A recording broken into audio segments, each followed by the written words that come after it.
I'm Professor Nicola Shelton from the Department of Epidemiology and Public Health at UCL. I've been collaborating with Adam for almost 15 years, and I've known him for about 20 years, and I'm delighted to introduce him to you to give this talk. He is Professor of Urban Analytics in the Centre for Advanced Spatial Analysis at UCL. Adam, the floor is yours.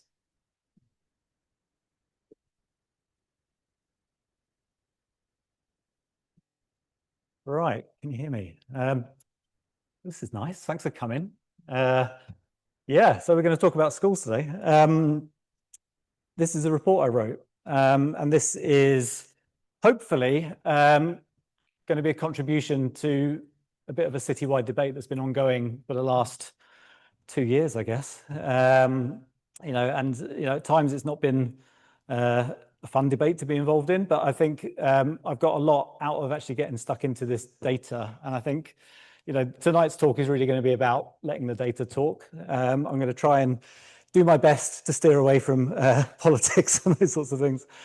Josh will probably throw something at me if I get political. Who am I? Well, Nicola kind of mentioned that, I'm a professor of urban analytics at CASA at UCL, Centre for Advanced Spatial Analysis. What do? I do sort of data, I do lots of data, urban policy, quantitative methods, maps, that kind of stuff, really. I'm a bit agnostic. The sort of stuff that I get involved in varies a bit. What underpins everything are these kind of urban problems and data. I am a former teacher. Feels like a really long time ago now, 20 odd years ago, but I do have a PGCE. I did work in a state secondary school for 3 years, which felt like a long time at the time. It feels like an even longer time ago now. I have some experience in schools. It's relevant that I'm a Brighton resident and a parent, and I think I should say that. I mean, the reason I got involved in this was because I have a daughter who is going to be going to secondary school in the city at some point in the future. So, anything I say tonight, you need to take with the appropriate pinches of salt, but hopefully, the data will speak for itself. I thought I'd put this in as well because, this has got very political over the last year or so. I am a lifelong Labour voter, and I was actually in the Labour Party for a bit. I left before I met Jacob, but I did leave a while ago. But I think that's relevant because, I'm a Labour voter, and so, I have an innate interest in, social justice and these sorts of things. Why are we all here? I mean, you might all be here for various different reasons. I mean, I made you come is one reason. Hopefully you have an awareness of these kind of controversial changes to secondary school admissions in the city over the last couple of years. So that might be a reason you're here. An interest in schools generally, education, attainment, that sort of thing. An interest in supporting disadvantaged students to achieve, I think, is, kind of what underpins all of this, really. It's all about, how can we make the best decisions to improve the lives of those people who, have been dealt the toughest hand. So that's, a reason why a lot of us are here, I guess. You might have an interest in data and evidence-based policy making. And hopefully, what I will talk about tonight will give you kind of a bit of a wider view of, data in the kind of education sector. You might have read my report. It's quite long. You might have took one look at it and thought, it's easier to hear me talk about it, which is fair enough as well. A good opportunity to throw something at me. I mean, I am here now, so, hopefully these guys at the back have frisked people for eggs and tomatoes and that sort of stuff. But, I say that in sort of partial jest. I mean, this stuff has been weirdly controversial, but hopefully tonight, what I'm going to be talking about is fairly uncontroversial. I think I'm just going to stick, as I said, to the data. It's worth just noting today that there was an intervention from Class Divide today. They published quite a thoughtful response to the report I've written and sent it to councillors, and I'm grateful for it. They spent 6 years working on exactly, the barriers to kind of attainment that this talk is all about. And I think we do share a lot of the same goals. In fact, I think we probably agree on a lot more things than we differ on. So yeah, poverty is a foundational issue, but the attainment gap has got many tangled causes, and hopefully today I'm going to be disentangling some of these kind of tangled bits. Absence matters enormously, and it's pleasing to see that they, acknowledge that. And it is, you know, it is part of poverty, unfortunately. And, you know, things like bus fares and unmet special educational needs, ill health are all kind of, you know, they all are part of the story in this. And you can't necessarily completely disentangle absence from these other things. And it is true that the outcomes of some of the poorest children in the city, Whitehawk especially, you know, are not as good as they could be. And I think that's kind of uncontroversial. I think we all, you know, agree there. But there are some things that we do disagree on. Now, my question is sort of deliberately narrow, in that, you know, in a city that, and I'll come to this later, but in a city that is already one of the most integrated in England, in terms of its, you know, distributions of disadvantaged and non-disadvantaged children in its schools. The question is, you know, does moving children between schools deliver enough of an uplift to attainment to justify the costs? You know, and I think that's probably the question where most of the debate has kind of swirled around over the last couple of years in Brighton. You know, the disruption is certain, and it's now, but the benefits are uncertain, and I'll sort of come on to this. But I think looking at the data does help us to reduce that uncertainty. And then, of course, the burden of proof sits with the intervention. And I think it's, you know, a lot of these things are going to take time to kind of unwind. There is something that keeps cropping up, this kind of almost no cost is something that I've heard a few times.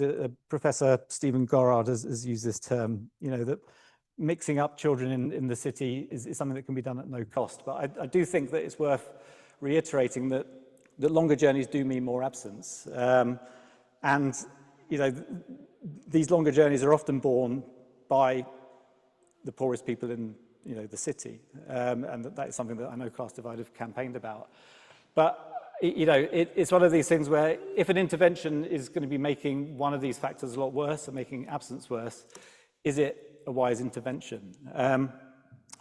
And there was a term that I saw that they used, which is, you know, absence is not an unfixable excuse. I would argue that, you know, if all of the schools in the city had the same absence levels as the city's best school, then this would make a huge dent in the disadvantage attainment gap. So this is not an unfixable excuse. It's something that is already happening in the city.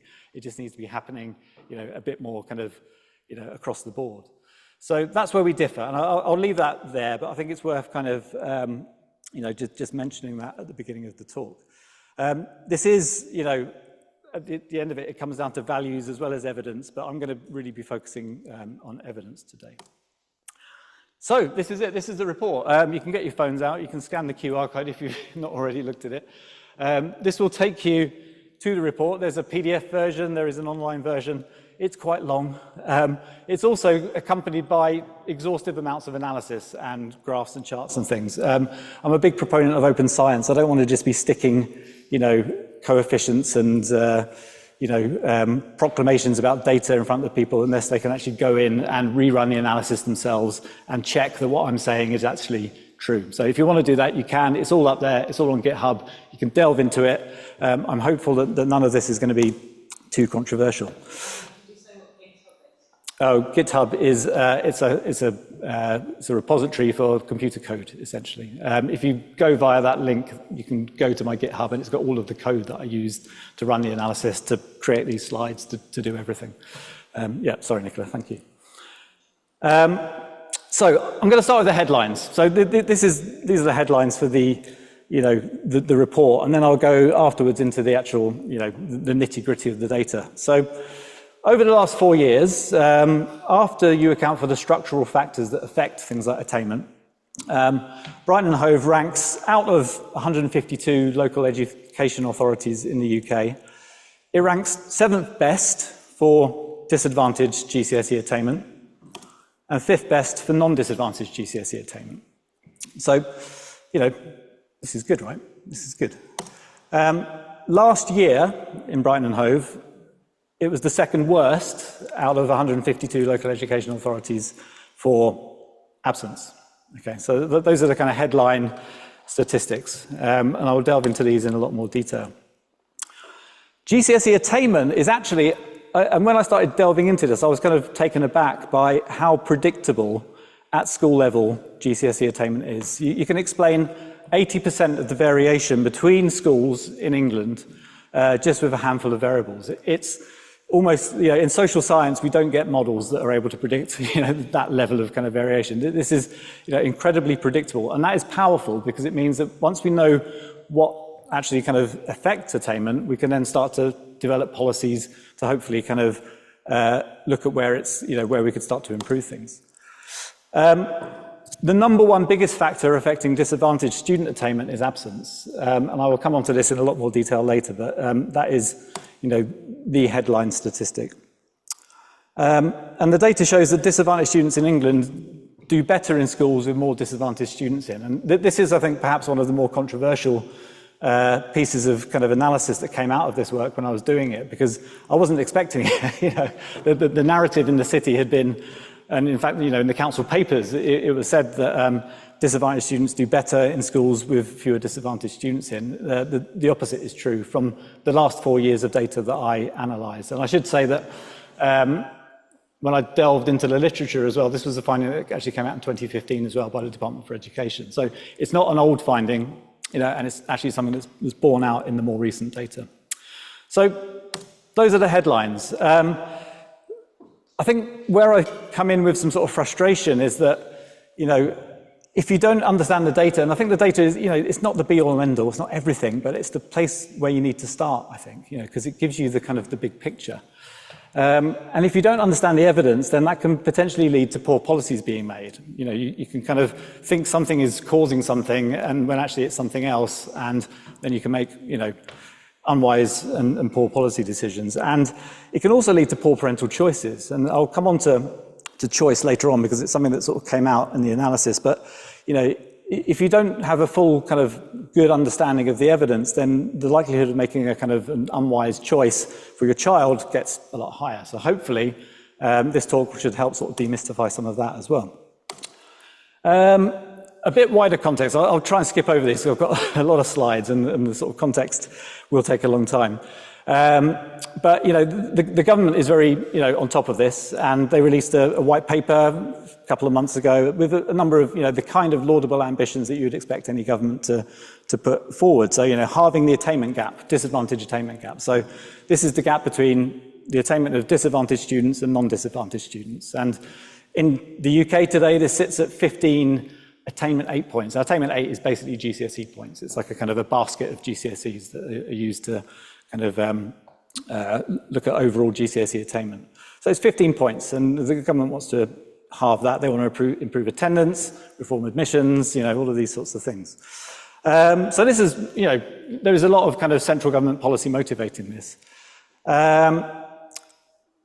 To achieve all of these things, the burden will fall on local education authorities. There's only so much that, there's a lot of devolution discussion going on at the moment. So, understanding the kind of national picture and the local situation simultaneously is really important. And so I'm keen that this is a better kind of, there is better understanding more widely across the UK on these sorts of things. This is also, of course, motivated by direct experience of policy development in Brighton and Hove, particularly in 24-25, but also last year as well. And I think there is a gap. There's clearly a gap because there is a lot of data out there. But the difference between data and accessible intelligence, so contextualized data that actually kind of has been analysed, that allows people to understand what is having an impact, what isn't having an impact. There is a gulf. Okay, the data's out there, but the intelligence is lacking. And if you design policy around an incomplete understanding, then there is a very high risk that you might pull the wrong policy lever and potentially cause more harm than good with your well-intentioned sort of policy decisions. So what am I trying to do? I'm trying to halve what I call here the local authority intelligence gap. This is basically the lack of understanding across local authorities. I want to convince you by the end of the talk that attainment is very predictable. I want to demonstrate the relative importance of different levers. I also want to kind of recalibrate what we think of as good schools.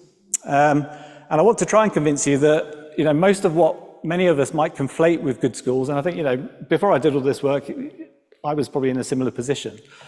But actually, a lot of what makes what people think of as a good school, i.e. their kind of headline sort of attainment statistics, is largely out of their hands. And I think that is one of the more interesting things that sort of came out of this analysis, and I will sort of get to that in a bit. And I want to use this city to illustrate those issues. Now, I should say that, a lot of what I'm saying today is if you're kind of familiar with education and you understand kind of, if you work in schools or, if you've been an education researcher, a lot of what I'm going to be saying today shouldn't be news to you. This should all be kind of, oh yeah, why are you telling us this again? But I think, for me, it's kind of putting this into its local context and sort of thinking about what it means for local policy that's important. When people think about, attainment and schools, this has been in the educational literature for a long time. Way back in sort of 1966 in the US, there were, this report from Coleman was saying that actually family background and peers explain far more of attainment than anything that a school does. And at the time, this was quite a kind of controversial finding. But then there was some follow-up analysis by Jenks in 1972, which kind of confirmed it. The thesis was that actually, it's not about which school you go to, it's who you are and where you come from. And that was pretty controversial. And it kind of led to, some responses in the UK. There was this study in 1979, a follow-up in 1988 in primary schools, where, in Britain, they were saying, well, actually, schools do matter. It's not just what you are and where you come from. There is, the school effect is real. And this has kind of really kicked off a lot of this kind of research around school effectiveness for a long time. In some ways, there's been a sort of settled consensus, since this report by Smith and Tomlinson in 1989, they were kind of saying, well, all in, it looks like schools contribute to around 12 to 15% of, the attainment that a student might have, after they've kind of finished that school. All the rest of it is kind of stuff that schools don't control. So, that's actually quite a small amount, but it's become the kind of, sort of pretty much a sort of a settled consensus. And what I'll come to later on in some of my analysis actually kind of confirms that this is in fact the case, which is something that I wasn't, again, fully aware of before I started this work. So this is not new. It's been going on for a long time, and the people in, educational research are familiar with it. So what does drive attainment at GCSE then? So this is kind of, something that's been, really the focus of a lot of the city debate for the last couple of years, when the council was fairly certain that concentrations of disadvantage were the most important factor that was going to affect attainment in the city. Well, actually, attendance is the strongest predictor, and it comes out over and over again in lots of different studies. Particularly, DfE is putting out lots of stuff on this. Persistently absent pupils have, on average, a 36% pass rate versus 84% for full attendance, this sort of thing. So attendance matters, and I'll keep coming back to attendance. A GCSE prior attainment is one of the most important factors. So, if you did well at primary school, you will tend to do well when you go to secondary school. If you struggled at primary school, on the whole, students also struggle then when they move through to secondary school. And this kind of path dependence is really important. It's the second most important factor, actually, in a lot of this. Disadvantage does matter. Okay, so I'm not denying that disadvantage matters in any of this. It interacts with things like prior attainment. It interacts with attendance as well. But there is still some leftover effect. Okay, just being disadvantaged has a detrimental impact on your attainment. There are school factors. So workforce matters. Teacher retention, teacher sickness, these sorts of things.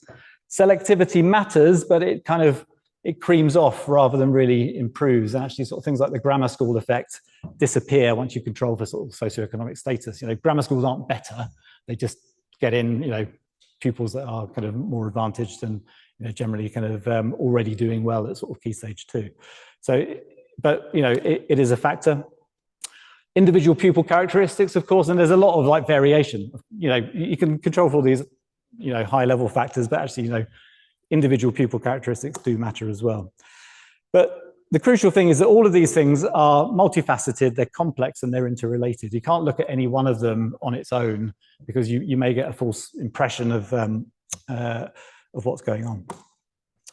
So there's a kind of synthesis challenge, right? So, you've got this vast evidence base, you've got many factors, many studies, many interactions. It's hard for anyone to judge, which of one of these drivers is most important, and particularly in a specific context. Every local education authority in the UK is very different. And what this requires is analysis that combines all of these drivers simultaneously so that we can assess the relative influences of all these things. And I would say that I think this is kind of crucially what was missing in the 2024 consultation. One single strand of evidence, segregation was privileged as the major factor, and it really drove the policy. But at the exclusion of other potentially more impactful factors. I think this is kind of really what's driven me in a lot of this work, because I'm sort of sitting here thinking, well, I think there might be some other parts to this story. So that's the kind of preamble, if you like. Let's get into Brighton and Hove. So here is the secondary school landscape of the city. This is probably my only map of the entire presentation, which is a bit sad, but it is interactive. But look at this, you can sort of zoom in and out of it, really. So these are the secondary schools in the city. Well, the one thing I'll note here is you can see, I've got a pointer. So this school, this is, well, when it closed, it was called Comart. I think it had been called Stanley Deason Marina High before that. I think if you look back in history and if you look at kind of, what has kind of led to where we are today in Brighton and Hove, I think probably one of the biggest mistakes that the city ever made was closing that school. Because, if you take that school out of that picture, you can see that there's a huge kind of gap, geographical gap in provision in the city. And I think ever since then, the policies around the catchment areas, the policies that we're seeing today are really a kind of a partial response to the fact that there is poor provision in a part of the city that is right next to Whitehawk, which is, the most deprived area of the city. And that is a fundamental problem for the city. And I think it's kind of, it's what's led to kind of where we are. I won't dwell on that, but, that's, I think, very relevant. I think the other things that are relevant are that actually Brighton is already quite an unusual place in the landscape of secondary school provision in the United Kingdom. So we've got like 10 secondary schools. We've got large catchment areas, and there is a lottery tiebreak for oversubscribed schools that's been in place since 2008, which is when they kind of brought the catchments in after the closure of Comart. And this replaced effectively the kind of distance-based allocation, which meant that, the kids that would have gone to Comart would have been even more disadvantaged had they, because there's just not a near school. Okay, so, there's a reason for it coming in. But it's very unusual in England, and there aren't really any other local authority. In some places there are similar kind of lottery systems, but not at the kind of entire local authority level. In 2023, there was a priority added for students that are on free school meals. So when you see FSM popping up in any of these slides, it relates to free school meals, which is the kind of shorthand for disadvantage that the Department of Education uses. There's, I won't go into the problems of using that as a measure of disadvantage, but it is the commonly used one. And this was implemented in 2003, and what it meant was that children on free school meals got priority for allocation of places in any school that they would like to go to in the city, and that came in without opposition. The other thing I should say is that Brighton and Hove is already one of the top local education authorities nationally for the integration of disadvantaged and non-disadvantaged pupils. And I think that's relevant because a lot of the policy was looking to kind of take the kind of, the integration even further. And the question is, at what point do you get diminishing returns for any of these sorts of things? So it's already very integrated. In 2024, what was proposed? So the proposals from the council at the time were to reduce the published admission numbers, the PANs, at popular secondary schools in the central areas of the city. So Blatchington Mill, Dorothy Stringer. It was proposed that they would reduce their numbers. There was a proposal to reserve 20% of places for children outside of the central catchments to attend schools in the central catchments, and a proposal to redraw the catchment boundaries in the east of the city. And the council stated that its objectives in doing this were to reduce some of the barriers of success that are experienced by some schools, And they had a sort of firm belief that, you know, more mixed pupil intake creates better outcomes for disadvantaged pupils. And these were the premises in the council documents. So really it's kind of, you know, results in the city. Oh yeah, another phrase that came out was that results in the city were driven by economic disadvantage. So, you know, the logic was that if you kind of redistribute disadvantaged and non-disadvantaged students, you will then narrow the attainment gap. Just as an aside, this is very much an aside, something that crops up quite a lot in the debate is, you know, this idea that actually kind of, you know, richer people can buy, you know, more expensive houses near good schools. And this is something that kind of repeatedly comes up in, you know, there's newspaper articles on it all over the place. This is a book chapter. You can download it. Here's the QR code as a pre-pub. Before any of this school stuff, I was actually interested in sort of housing. And so I did an analysis of 81,000 property sales in Brighton and Hove over 20 years to see whether that was true, to see whether, you know, actually houses near good schools were more expensive. It turns out it has barely any effect, right, which is really interesting. So in Brighton and Hove, and I'm not saying this is the case across the whole country. I didn't look at the whole country. I just looked at 81,000 transactions across 20 years in Brighton and Hove, before and after the catchments came in, actually. It matters more, actually, being within a walking distance of a mainline train station in Brighton for house prices. It matters more being a short bus ride from the city centre than it does being close to a good secondary school. So we were able to do this analysis because one of my PhD students created a really extensive data set which actually linked house prices to their characteristics and things like that. And it's just an aside. So yeah, good schools don't push up house prices very much in Brighton. Being closer to a good primary school has much more of an effect in Brighton, which is interesting. Anyway, that's an aside. So what was the response to the council's 2024 consultation? Well, you might be aware, but you might not be aware that there was, you know, quite a strong public reaction in the city to this. It was stated in the council papers that there was a strong preference for improving existing schools rather than redistributing students. There were concerns about community cohesion, student well-being, because the outcomes of the 20% council policies were that a lot of students in the central catchments were potentially not able to gain a place at the central catchment schools. And so that caused a lot of controversy. The institutional context is interesting because, you know, as a Labour voter, I voted. I voted you know, for Josh's colleagues into the council, and Labour got a majority, and I was very pleased. And they kind of changed things to a leader and cabinet system. What this meant was that actually the kind of, you know, the space for deliberation was much reduced. So the timeline, I think, was fairly compressed for the consultation. There was very limited scope for deliberative engagement. You know, I turned up in the council chamber on a couple of occasions and said a few things. And, you know, there were some groups that got, you know, more privileged access to the policy formation in particular than others. You know, we were all able to contribute to the discussion, but I think, you know, the policy formation was reserved for only some groups. This all raises a few questions. So, you know, is this the correct premise? You know, is attainment in Brighton and Hove really driven by economic advantage? Is it the right lever? You know, even if concentrations of disadvantage matter, are they the most important factor?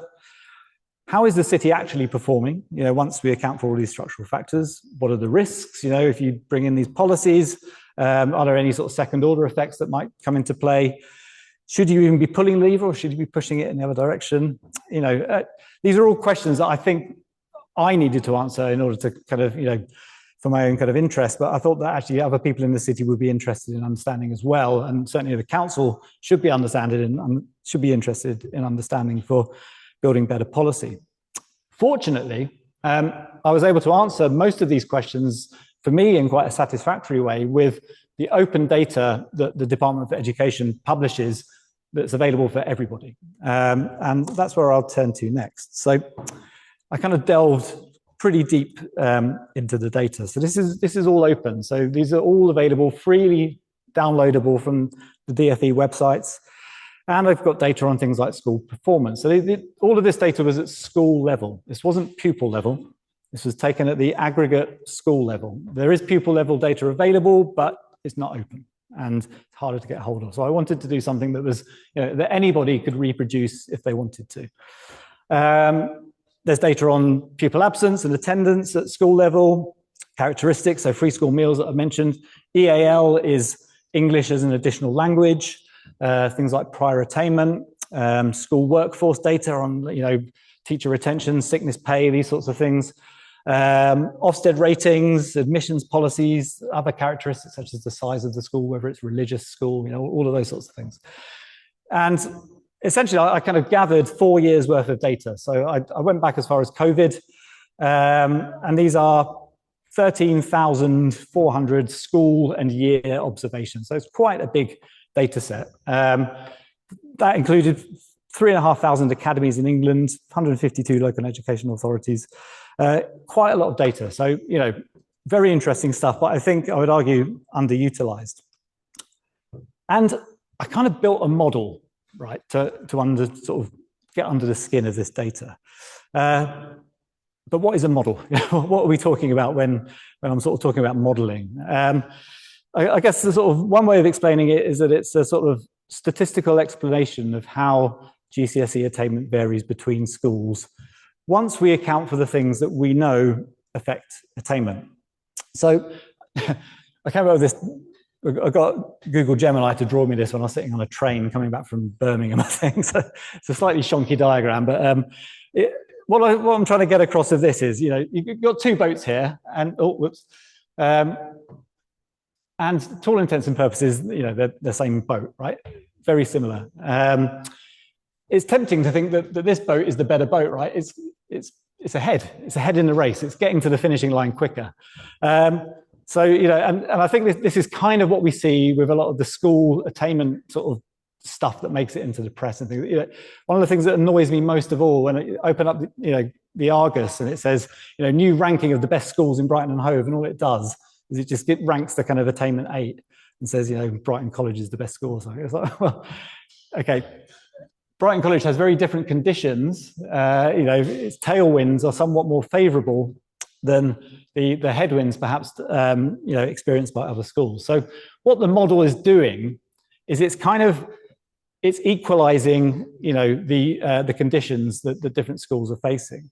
So you can think of it like sort of adjusting for the wind in this model. So what I'm doing is I'm accounting for all the things I know influence attainment, and I'm kind of measuring like for like rather than just saying that, oh yeah, this is obviously the best boat because it's winning, right? So that's what we're trying to get away from. This is another kind of what is a model. I mean, essentially, this is another conception of what a model is. You can think of it as just a fancy scatter plot. And this is, I remember this dawning on me when I was many years ago at university, and I'd had many lectures of kind of people showing statistical outputs and sort of trying to teach me regression. And then I had one lecture where they showed me a scatter plot and said, well, if this is disadvantaged, the percentage of disadvantaged students in a school ranging from 0% disadvantaged students up to 100%, and this is the attainment of the pupils in those schools. Each one of these dots is a school in a year in England. And what you can see is that there's a kind of quite an interesting relationship there, right? So if you get to this part of the graph, as you reduce the number of disadvantaged students in a school, then attainment kind of goes up, right? So yeah, it sort of suggests that if you're looking at just at that portion of the graph, there is a kind of relationship between disadvantage and attainment. If you get on this end of the graph, you can probably go all the way from 75 down to 25, and you can sort of, it's quite hard to determine what the relationship is. So what a model is doing is essentially kind of saying, well, what is this relationship? As one thing goes up, does the other thing go up? Does it go down? That's all the modeling is doing, but it's doing it across multiple different dimensions all at the same time and looking at how they all impact each other. So that's what I've done. I've basically drawn a lot of those scatter plots, but inside a piece of software, and it's kind of churned out some numbers which represent essentially kind of this red line effectively. So, what we've got here is this kind of curvy linear relationship. And I've kind of highlighted the schools in Brighton and Hove on this now, so you can start to get a feel for sort of where the city is. So we've got, you know, we've got Backer down sort of this end where it's got high levels of disadvantage, and we've got kind of, you know, Blatch and Stringer at this end where there's kind of slightly lower levels. You can see that actually there's not a lot of difference in terms of attainment, no matter whether you end up on this end or sort of down this end. But the relationship is also non-linear as well, and that's a crucial thing. So, you know, it matters where you are on this distribution for whether or not you're going to have an effect. And I think, you know, if you're a council making a policy and all of your schools fall between, you know, 10% and 0%, then, you know, maybe a policy to reduce disadvantage might have a kind of perceptible impact on attainment. Whereas if all your schools are at this end, you know, you can reduce disadvantage from 75% to 50%, and you'd be, you know, not expecting to see much of a difference. And that matters. You know, it matters for sort of, you know, the policy. We can actually turn that sort of curve relationship into a line.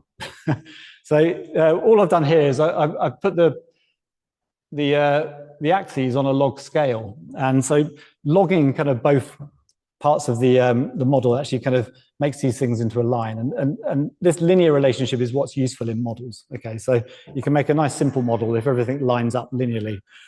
It's the same data, it's the same school. All I've done, you can see the axes are changing. So, you know, this is 1 to 10, but then that's 10 to 100, all on the same thing. So it's taking a logarithm of the scale. Why that matters is because in my model, I've got, you'll see in a minute, I've got a few logged variables, and it might not make sense unless you realize that what we're trying to do is just draw a straight line between our data. So this is the model. I hate it when people put these up. So all you need to know, right, is that this is a statistical model. All I'm going to say is that you know, this is the sort of thing that academics like to use. All you need to know, just think of it as the scatter plot. Okay, it's just scatter plot, lots of them at the same time. But the important thing is that these are the variables. So I put in disadvantage, absence, English as a foreign language, low prior attainment, admissions, segregation, teacher retention. So there was about sort of 8 or 9 variables. And I ran it for all pupils, disadvantaged pupils, and non-disadvantaged pupils at the same time. And then some stuff came out the other end, which was quite interesting. Okay, so this is what we got to. Well, the first thing I'll say is that, you know, are these models a good representation of reality? Now, in sort of statistics, one of the more common measures of how good a model is this thing called the R squared. And what the R squared essentially tells us is, if I go back to this, this plot here, the closer all of these schools are to this red line, the better the R squared is. So what that says is that the line is a very good representation of the variation between the schools. So if I've got a high R squared, if I'm getting close to 100%, then what it's saying is that the model is good, and it's saying that the red line is a good representation of what's going on in the model. And when I kind of put all of these things in together, that red line across all of these different variables is predicting about 80% roughly of the variation between attainment across all of the schools in England across these 4 years. So it's a very, very good model. Okay, it's a useful model, and it's one that actually represents the reality pretty well. The model is less good for disadvantaged students. There's a bit more kind of noise for disadvantaged students. It's not as predictable. There are factors that are not captured by the model, which mean that, you know, the attainment of disadvantaged students is not quite as predictable as it is for non-disadvantaged. But even for disadvantaged students, we're getting kind of above 70%, which is still an extremely good and very predictable model. There's another part of the story, right? And when you're putting all of these scatter plots together into a piece of analysis, they all of the variables interact with each other, and they all sort of do strange things such that you might be kind of mistaking the relationship between some variables for actually another relationship that's kind of behind the scenes. I got Gemini to kind of try and draw me a kind of cartoon to explain this. I mean, so this is the idea, right? So here is an effect. Someone's laughing, like absolutely pissing themselves at this clown, but this clown doesn't look very good, right? So, you know, you may be forgiven for thinking that this guy's laughing very hard because that clown is extremely funny, but there is a mediating variable kind of behind the scenes that we're not seeing, that's actually kind of part of the story, but we've not included it in our model here. And this is this little chap here with his tickle stick, and he's kind of tickling this guy's foot. The guy's laughing. So, this person here is like, ascribing the hilarity of this clown to this guy laughing, but actually there's been a part of the story missing in explaining the kind of the outcome. And that's kind of what we're doing with these models, right? So, disadvantage is something that affects attainment, but actually, are there other things that kind of sit somewhere between disadvantage and attainment that are actually kind of, the real part of the story? And that's what this analysis is trying to do. So this is a little bit, this is a bad slide.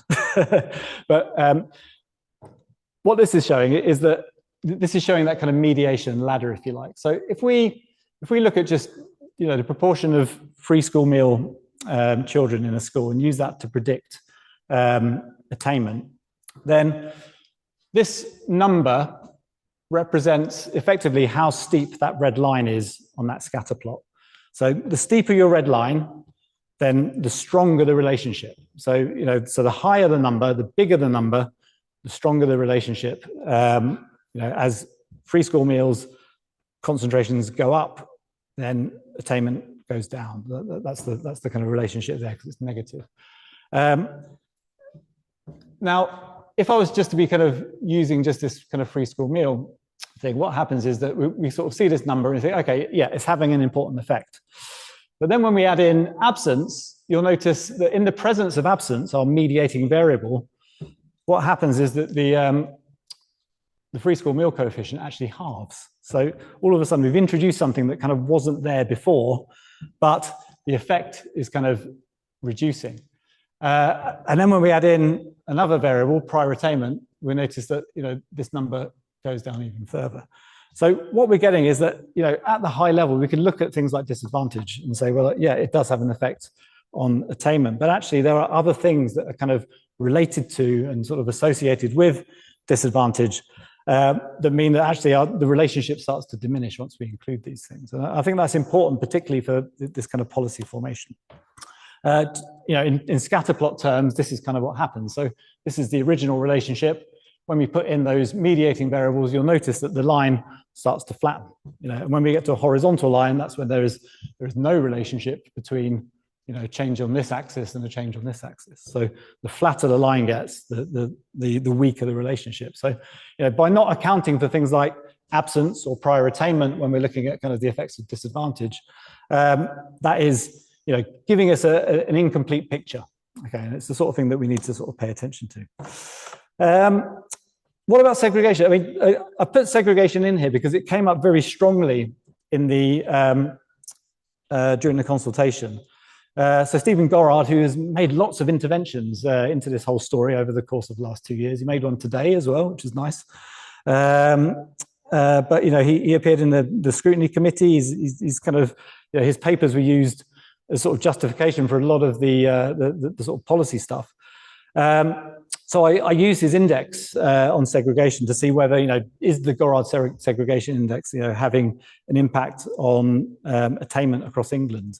And the interesting thing is that when you include all of these other variables, it's insignificant. It doesn't have an effect. Okay, so the point is that any harm that segregation causes is actually kind of bundled up in all of these other variables, like prior attainment, like absence, these sorts of things. And this segregation effect disappears in the presence of these other variables. It's fully kind of mediated. So I've included it here because it did form a big part of the justification for the policies that kind of went through in the council. But actually, when we look at it across England, across the last 4 years, its effect is actually kind of bundled up in these other things. And I've already said it, but I'll keep saying it. Brighton and Hove is in the top quarter of local education authorities for segregation. So what is important? I think this is my sort of favorite slide of the whole thing. So this is the whole story, basically, right? So, what is affecting GCSE attainment across England? Effectively, what this shows is the bigger the bar, the more important that variable is for attainment.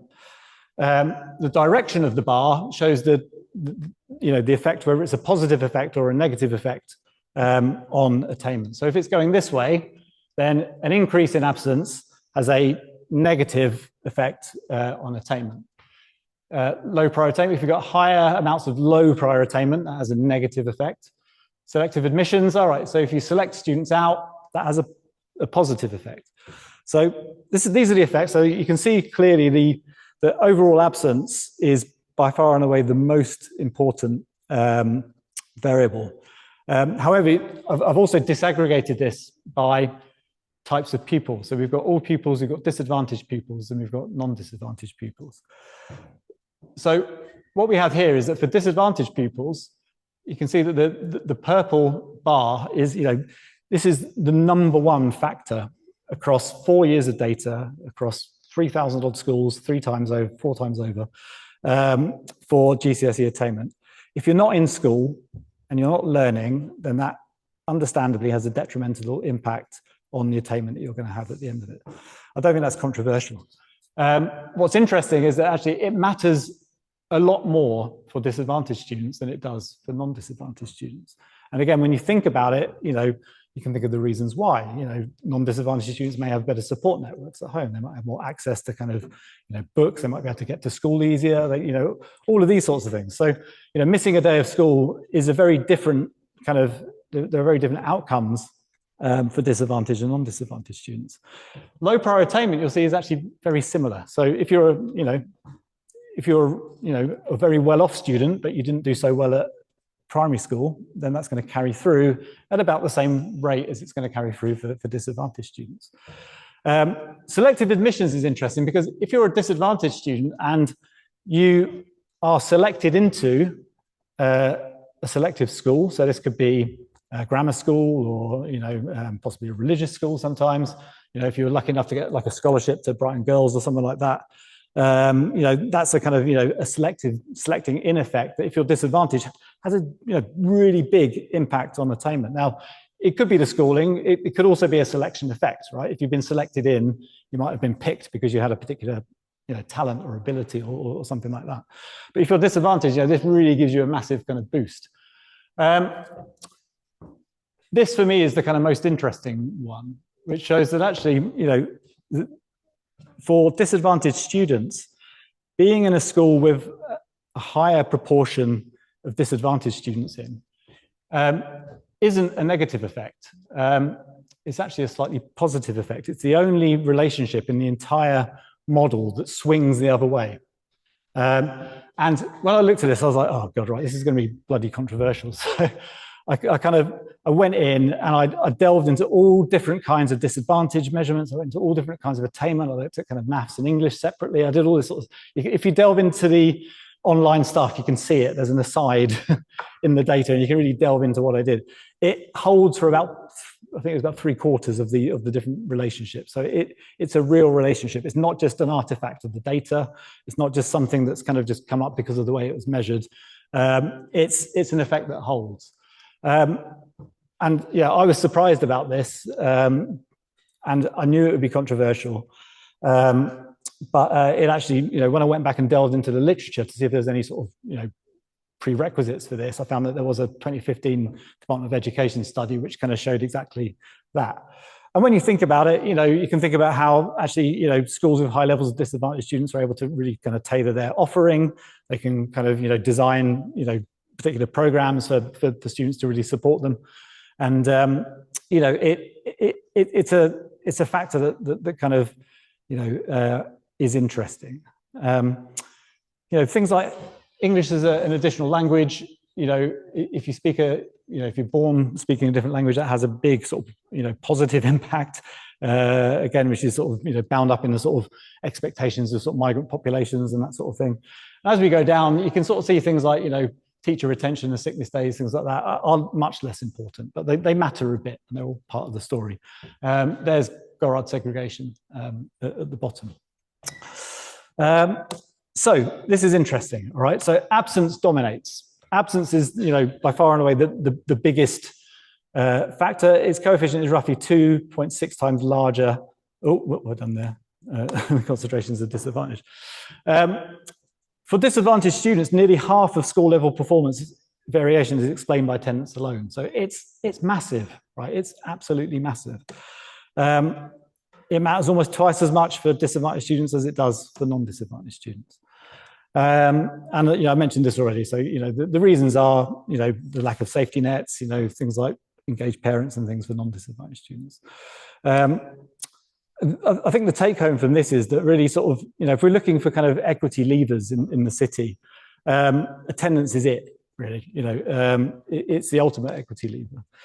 And on the council's own framing, in their papers, they were looking to reduce some schools' barriers to success for disadvantaged pupils. Attendance is the largest and best evidence barrier that this model can quantify. Let's move on a bit. So, this is a sort of contentious finding. Okay, we've got this finding of sort of higher concentrations of FSM in the city, leading to sort of better attainment. I think what I need to say at this point is that what this is not a kind of a case of is it's not me advocating that we should concentrate disadvantaged students into kind of schools that have just got disadvantaged students. I'm absolutely not advocating for that. But what I am saying is that sometimes deconcentration policies where they have an assumption of an effect, that actually disadvantaged students are going to do better if we can kind of get them out of disadvantaged schools and put them into other schools. It's not supported by this evidence, I would say. And when these deconcentration policies create other negative externalities, such as longer journeys to school, students having to get up early in the morning to sort of travel to another part of the city, when these things are not even factored in and the effect is negative, when you think about the negative impacts on top of that, then this could well be a kind of an example of you actually sort of pulling the wrong lever. So let's take it back to Brighton and Hove. So where have we got to? So we've fitted these models, we've looked at all of these variables, and this is what we're left over with. So this is Brighton and Hove, and this is effectively kind of saying that, when we've accounted for all of these things we know affect attainment, and we look at what's left over, there is this kind of Brighton and Hove effect that's not in the model that actually is kind of somehow kind of uplifting disadvantaged students considerably compared to pretty much everywhere else in the rest of the country. So this is a good story, right? This is the city doing really well. So we've got, for disadvantaged students, we're 7th, non-disadvantaged, we're 5th. For all pupils, weirdly, it sort of comes out as 4th. We're right at the top. This, as far as I was, casting myself back to the 2024 consultations and the kind of justifications in the council, this was absent from the public narrative. We didn't hear that Brighton and Hove is doing brilliantly. We didn't hear that students in this city are doing much better than virtually anywhere else in the country once we've accounted for all these factors. And I think the problem is that was what was missing. Okay, there was the data wasn't sort of fully looked at. So I think the question we should be asking is not what the city is doing wrong, but what is it doing right to kind of end up in this way. And I'm going to go back to absence because there is a problem, and it's not segregation. And this slide sort of tells the story, I think. So, we sit somewhere in the sort of middle of the distribution. We're 52nd out of 100 in terms of kind of, the average levels of disadvantage in the schools in the city. But we are in the 99th percentile for absence. Okay, we're one of the very worst cities, almost the worst city in the country for absence. That I think in itself says something. So this, there's going to be some interesting things going on here, but I think, this strong underlying performance is probably being dragged down quite considerably by an absence problem, which I think is at the sort of, really extreme end of the national distribution. This is where it is, these are the sort of league tables. So Knowlesley's worse. Okay, pretty much that's the only place in the whole country that's worse than Nicola. You've been near Knowlesley? I know Knowlesley. Yeah. Northwest, Yeah. Yeah, I mean, we've been sort of there, or we were second worst last year, sort of top 10-ish the last 3 years. So, not great. If we could do something about absence, if we could sort of reduce the levels of absence, what effect would it have on attainment in schools? Well, this graph kind of shows it a little. It's quite difficult to interpret, but basically, this is what happens. This is the predicted gain in Attainment 8 if we were to reduce by 1 percentage point disadvantage or absence. So you can see that actually, across these are where all the schools sit. So with each of these schools in the city, you might get a fraction of a percentage increase in Attainment 8 for a 1 percentage point reduction in disadvantaged students. But if we were to reduce by just 1 percentage point absence, you can see that the effect is considerably larger. And it's actually the schools that need it least, King's that's got very low levels of absence, a small kind of reduction leads to an even potentially even bigger kind of impact. So that's a sort of comparison. To put it back into the kind of the schools in the city that we're familiar with, and if we look at the absence levels for some of the schools, so this is Long Hill, Backer, Hove Park, sort of up here. This is the national average. If we were to reduce levels of absence at Long Hill from 16.5% down to the national average, that could be worth about 6 Attainment 8 points potentially in attainment. So these are big effects. It's an effect that can really kind of have an impact. So the schools with the worst absence, and you can see it sort of drops down for schools with lower levels of absence. As you get towards the national average, then your effect is much smaller. So this is your policy lever.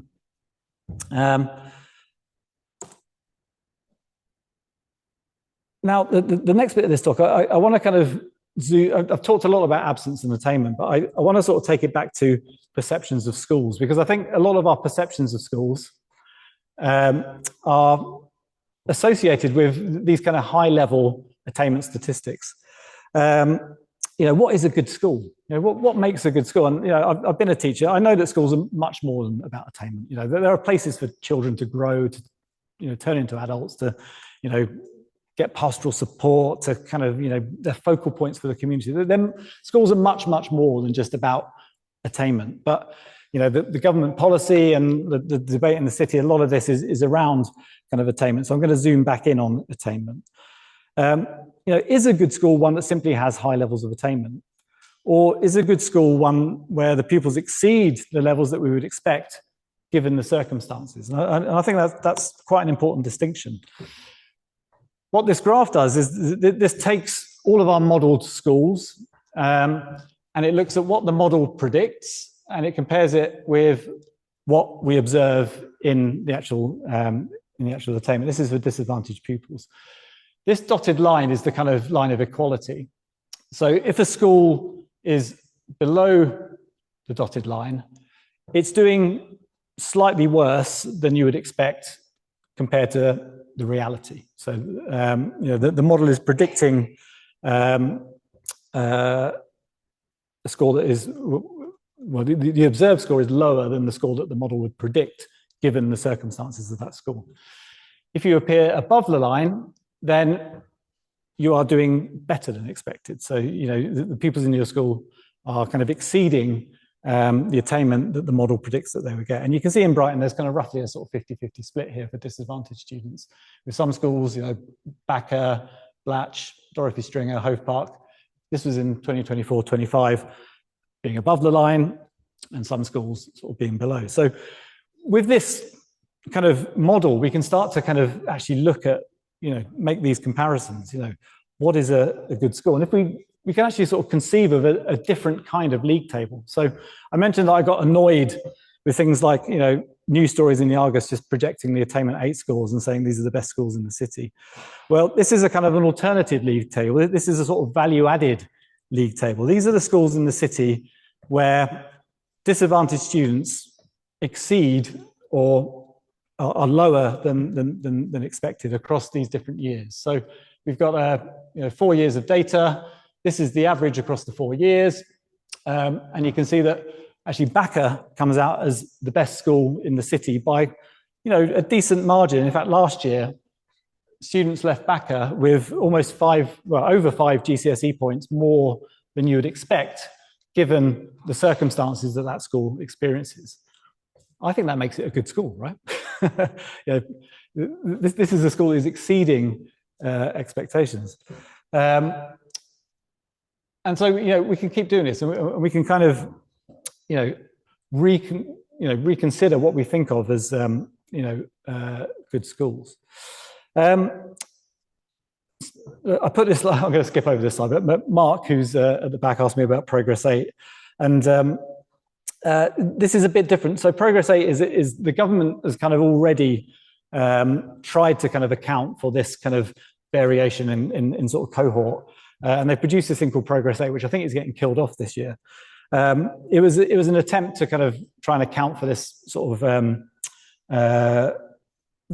this effect of different cohorts. I think what these measures do, these kind of model-based measures, give us something even more kind of detailed than the sort of Progress 8 score. And I would argue it's a sort of, it's a better value-added measure than Progress 8. So if we can sort of, we now have got in our head what we think a good school might be. It's one that, well, for me anyway, it's a school that exceeds what we would expect. But what is the school effect? A lot was made of the kind of, well, if we can move a student from this school into this school, moving from a poor school into a good school, then that will really kind of advance their attainment. But how much effect does a school actually have? And this is something else that kind of comes out in the data, which is quite interesting. So if we look at where the variation in Attainment 8 comes from at the school level, this kind of shocked me, but then I sort of took it back to that 1966 paper, and then took it back to the paper that came out in 1989, where the numbers were basically the same. And what it says is that effectively, if you look at the kind of the differences in Attainment 8 between all of the schools in England, what is causing those differences? Is it something that the school does, or is it something, is it kind of who you are and where you come from that's kind of leading to it? The who you are and where you come from is kind of this bit at the top. So these are the exogenous effects. So most of the stuff that affects Attainment 8 at a school level is nothing to do with the schools at all, which again is quite depressing. As someone who's worked in a school and worked my ass off, and as teachers in this room, going to school matters, right? And being, so one way of looking at this, another way of looking at it is to think that we just need to get students into school, and on average across all schools, most of what happens across most schools is exogenous to the school. The school effect is at most about 15%. And I say at most because actually within that school effect, there's a whole load of stuff that's not in the model that's kind of probably getting lumped into the school effect as well. So it's actually quite small. All right. So, you can take a really good student and you can put them in an inverted commas terrible school, and they will probably still come out, according to this, most of their grade that they will come out with will be nothing to do with the school being terrible. It will be who they are and where they came from. And we can probably all have examples of, friends and colleagues and even ourselves, we might not have gone to a great school, but sort of did all right in the end, kind of thing. And conversely, it sort of works the other way as well. For disadvantaged students, the effect is even smaller, depressingly, right? So, the school effect for disadvantaged students is about 10%. So 10% of the variation in school level Attainment 8 is down to what the schools do rather than who the students are and where they come from. And, again, as I say, this surprised me when it sort of came out in the models, but then when I dug back into the literature, this is not a new finding. This is something that's been known for a long time. Now, that's not to say that the school effect doesn't matter, because it does matter, right? And we can sort of, another way of looking at this is, this is the average attainment of a student, and the pink bit on this graph is the portion that the school kind of adds for this kind of attainment score. If we were looking at sort of reducing the disadvantaged attainment gap. Here's an average school. If we've got, a good school, say, for example, in this example, Backer, which is, one standard deviation above the average, that's going to be adding, that school is going to be adding on average about 2.7 GCSE points. We already saw that Backer added 5 last year. So it's probably more up this kind of, very good school end last year. But it's, what we're getting is that schools have a, relatively small impact, but actually that impact can actually be quite big in terms of reducing the attainment gap. So I'm not trying to say here that schools don't matter. What I'm saying is that actually, who you are, where you come from, is a much bigger kind of effect on sort of your outcomes. And this kind of takes us to, I'm going to sort of try and wrap up fairly soon. This takes us to what I call the Backer paradox. And this is something that sort of came out of this I think is one of the kind of depressing things for me that came out of this kind of whole debate in the city around, moving kids around between schools and kind of, people asking for choice. I want choice. Effectively, there was a group in the city that came out as a campaign group from the Backer catchment area. And they kind of said, we want choice, effectively not to attend Backer. We don't want to go to this school. We don't think it's a good school. It's got low attainment 8 scores. Right? It's not a good school. We want the choice to go to another school in the city, any other school. This one's not good for us. And they were also saying things like, they were, they'd really keen, good motivations. They want a system that pays particular attention to the needs of children from disadvantaged areas. But what happened was, last year we had 50 families opted to send their kids over the hill to Patcham instead. And, if you were to just sort of look at this on the surface, Patcham at the time had a good Ofsted, it was comfortably mid-table in terms of its raw attainment. Backer at the time was a requires improvement school, had low attainment 8. And so people were looking at this and going, oh, well, we'd send our kids to Patcham, so it's a better school. Doing this modelling allows us to see that actually, Backer is the best school for disadvantaged students in the city. Patcham, unfortunately, children at disadvantage that go to that school come out with 2.6 GCSE points less than we would expect. So, these are choices people are making, right? And this is what kind of frustrates me. People are trying to make rational choices, trying to improve, the situation for their children, understandably. And there's been vocal campaigning to kind of support this, but actually what's happening is that without a good understanding of the data and the evidence that's going into it, people are making poorly informed choices. I don't want to use the Brexit analogy, but people voted for Brexit because they thought it was a good idea, right? I'll leave it there. So I don't want to be down on Patcham because actually Patcham is one of the 2 schools in the city where attendance is actually really bloody good. It's better than the national average. And I think, sort of going back to the class divide comments earlier about, something that we can't, attendance is something that we can't really, do anything about. I mean, I think there's lessons to be learned from Patcham. What is Patcham doing to kind of, get its attendance up? So I think that there are some actionable levers here. But I think, Backer really exemplifies this sort of national finding that schools with higher disadvantage can achieve, specialised effective support. It's got a good Ofsted now, right? The kind of I wasn't surprised at all because I've been doing all this data analysis. I was like, Backer's a good school, right? But it's nice that it's actually had the sort of the stamp of approval from Ofsted now. But my argument is that we need to understand the data before we start making these kind of unwise choices.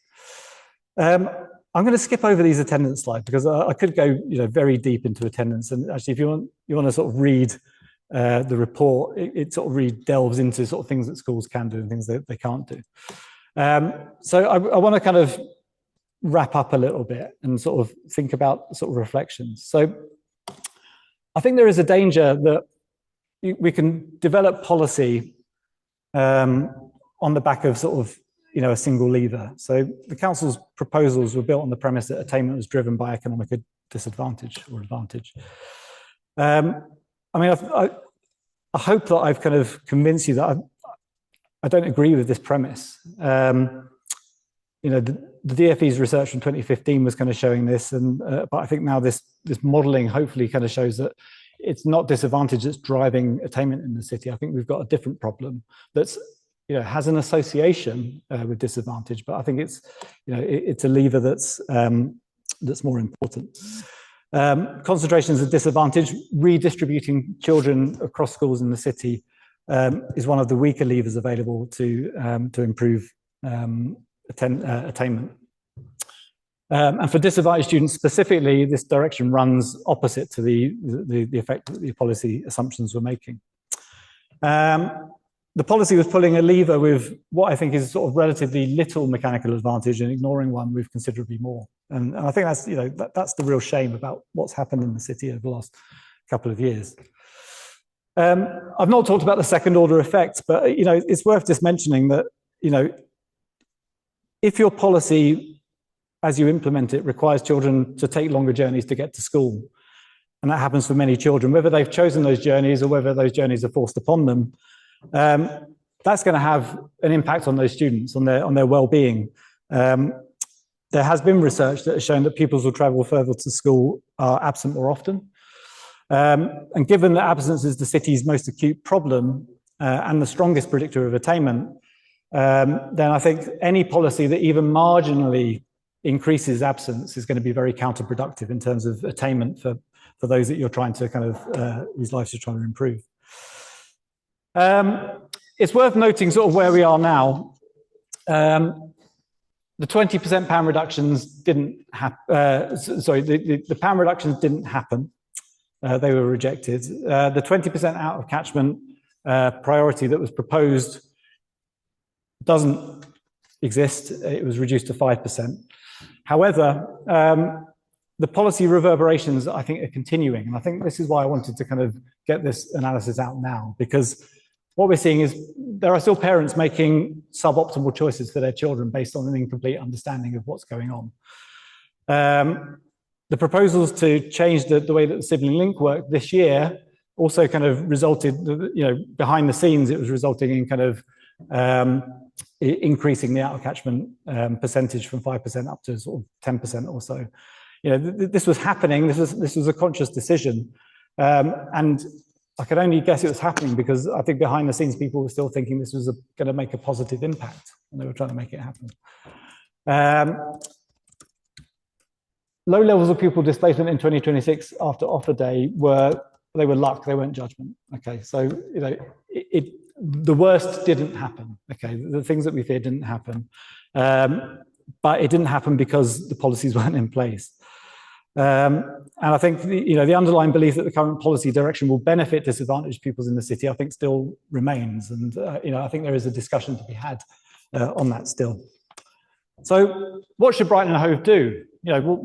What can we do? I don't want to just sort of not come up with any suggestions, but I think the council did agree to a cross-party working group on schools recently. I think that's a really positive step. I would say that given the city is suffering from the second worst absence in the country last year, then a deep dive into attendance and absence is really necessary. This problem needs disaggregating. It's not a single problem. Okay, there is not a single reason why a child is absent from school. There are multiple reasons. There are multiple different stories to be told. A few days missed for a family holiday for an otherwise well-attending pupil is going to be a very different story to a SEND student who struggles with the school environment but has got strong family support, a student with caring responsibilities, living far from the school, struggling with bus journeys. It's different from the sort of post-pandemic disengagement, mental health challenge. This stuff needs unpicking, okay? I think each of them requires a different strategy. I think schools like Patcham might be schools to look to look at how we can improve attendance in the city. I do think we need to be prepared for some counterintuitive outcomes as well. Does the increased levels of absence in Brighton and Hove actually improve outcomes for those who do attend school? If you've got large numbers of students who aren't in a class sizes are reduced. I remember from when I was a teacher. I mean, this is very anecdotal, so this is not scientific. I'm sort of veering into anecdote, but I do remember vividly, if there was a disruptive student in my class and that student didn't attend on 1 week, and I could actually teach the class, that made a massive difference. And so I think there might be some counterintuitive things that might go on here. Okay, so we could solve absence, and all of a sudden we could unearth all kinds of other issues. So it won't be as simple as that, and that's why I think it's a thorny problem, but one that's worth it's a clear problem that we can start to sort of delve into. I'll sort of jump over these. I mean, there's lessons for other LEAs. I've developed a policy simulator, so we can actually start to sort of delve into this ourselves. There's the QR code. So you can kind of scan that, and if you want to kind of play around, send me an email, because I'm happy to come and talk people through it. And you can actually, what you can do is you can sort of pull levers, actual, model levers, and you can see what your policy impact is going to have. So you can actually try and pull the right lever and sort of see what happens with a school. And it takes into account all of these nonlinear effects, these sorts of things. I think I will leave it there, because I've said all of these things already. And there's a lot there. I'm conscious that I've been talking for a long time. So I'll say thank you. Thank you for listening. I'm sorry that I talked for a long time, but we've got plenty of time for questions, and I'm sure there's probably lots of questions. So thank you.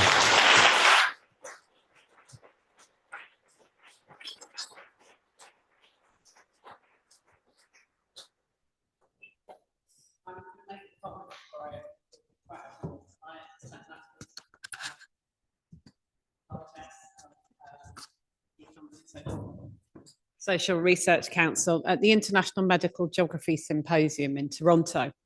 And one of the big themes in that discussion was uncertainty.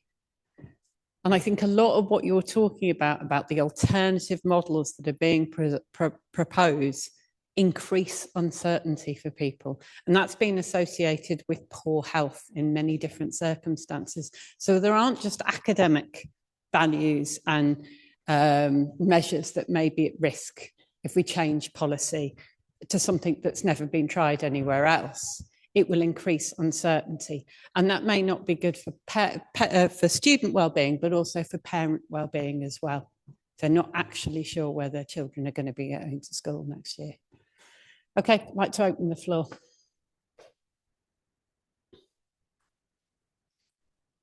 If you could say who you are. Yeah. I don't know. Does that work? Yeah. Yeah. Natasha Robinson, local parent, and worked in central government for many years and done policy stuff. So really interested in what you were saying about how you can interpret information and provide it in a way that policymakers can understand it.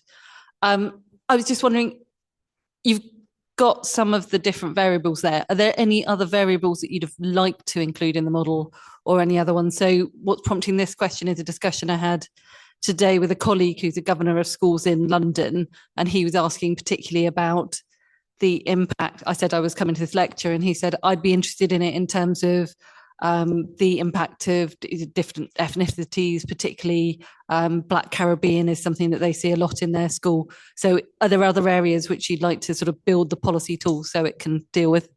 Yeah, thank you. Yes, lots. I've started messing around already with some other stuff. So this is kind of ongoing work, I should say. So the report has kind of been written, but I've been monkeying around. I can't put it down. It's so interesting. Neighbourhood effects is something that I'm a geographer. So, space and place are kind of, for us geographers, they kind of, if we do something that doesn't have a lot of space in it, we kind of feel a bit icky. So I've kind of, I've been delving into neighbourhood effects a little bit. It didn't come into, I almost put some stuff in the presentation, but there was already tons. But neighbourhood effects are interesting because they start to explain some of this kind of, I talked about the Brighton effect. That's kind of like everything else that's been lumped in, that we don't really understand what's going to happen. And so what I did was I looked at the kind of 150, so there's these things called output areas, which are like little small neighbourhoods that census data is produced for. And I looked at the distribution of people with higher education living in neighbourhoods, basically. And I looked at the whole load of different neighbourhoods up to about 150, to about 150 was the best. And if you look at the kind of, so I know that catchments don't kind of work in this way, but I was just looking at the immediate environment around the school. And it came out as a significant factor, and it started to kind of actually do away with some of this kind of unexplained kind of variance at the local authority level. So some of what Brighton and Hove experiences is like we have a very kind of educated population in the city generally, like, you know, compared to like most other cities in the country. There's a lot of people with degree level education. And in the kind of environs around schools, this appears to be having some sort of unexplained positive impact that's kind of explaining away some of this kind of Brighton effect a little bit. And there are places like Brighton where we're sort of leaning on our neighbourhood effects a bit, and there's other places that go the other way. And I want to delve into that a bit more because I don't really know what's going on. I also want to look at Key Stage 2, so primary. I also want to go into further education as well. I'm sort of developing a bid at the moment to sort of take this a bit further. So yeah, there's lots.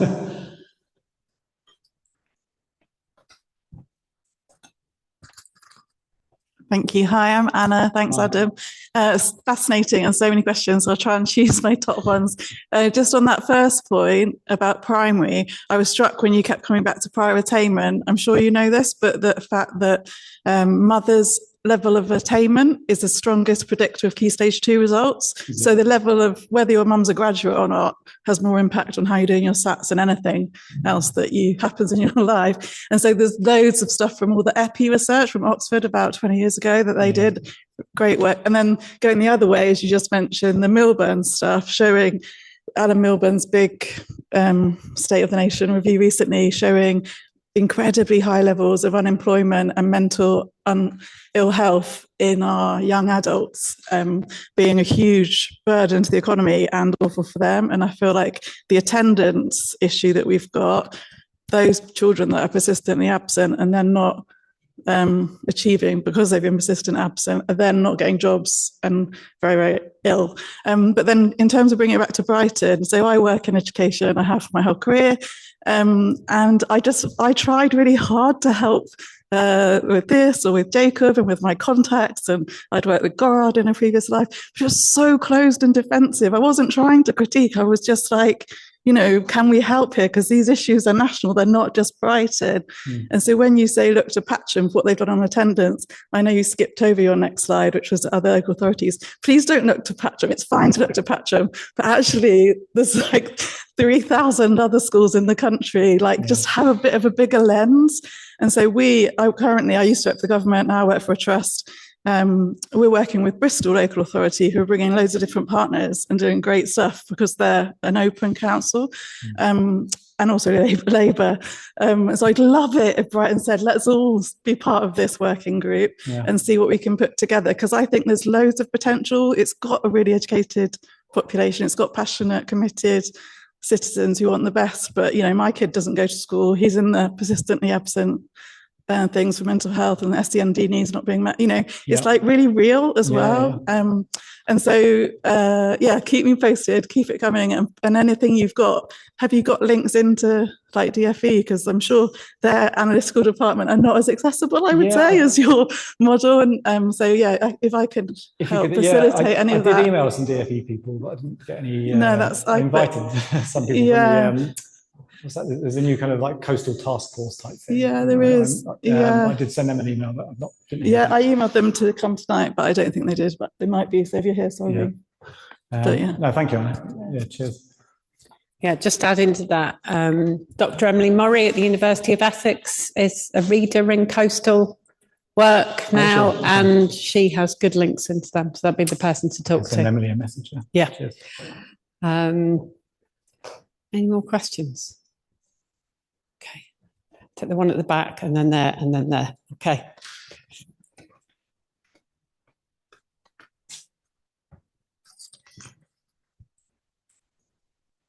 Hiya. Just really about your slide about the disadvantage, kind of a group of them all together actually has the opposite effect to what you're expecting. You said that was kind of reflected in about 3/4 of the factors in disadvantage. were there any particular factors of disadvantage that stood out as the other way? If you had a large group of one particular factor, it had a detrimental effect? Well, yeah, thank you. Yeah, I mean, I think what was surprising for me was,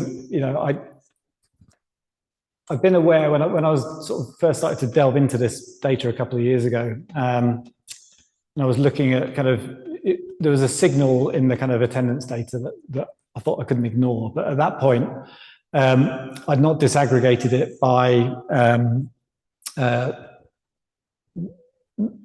non-disadvantaged, disadvantaged students or pupils.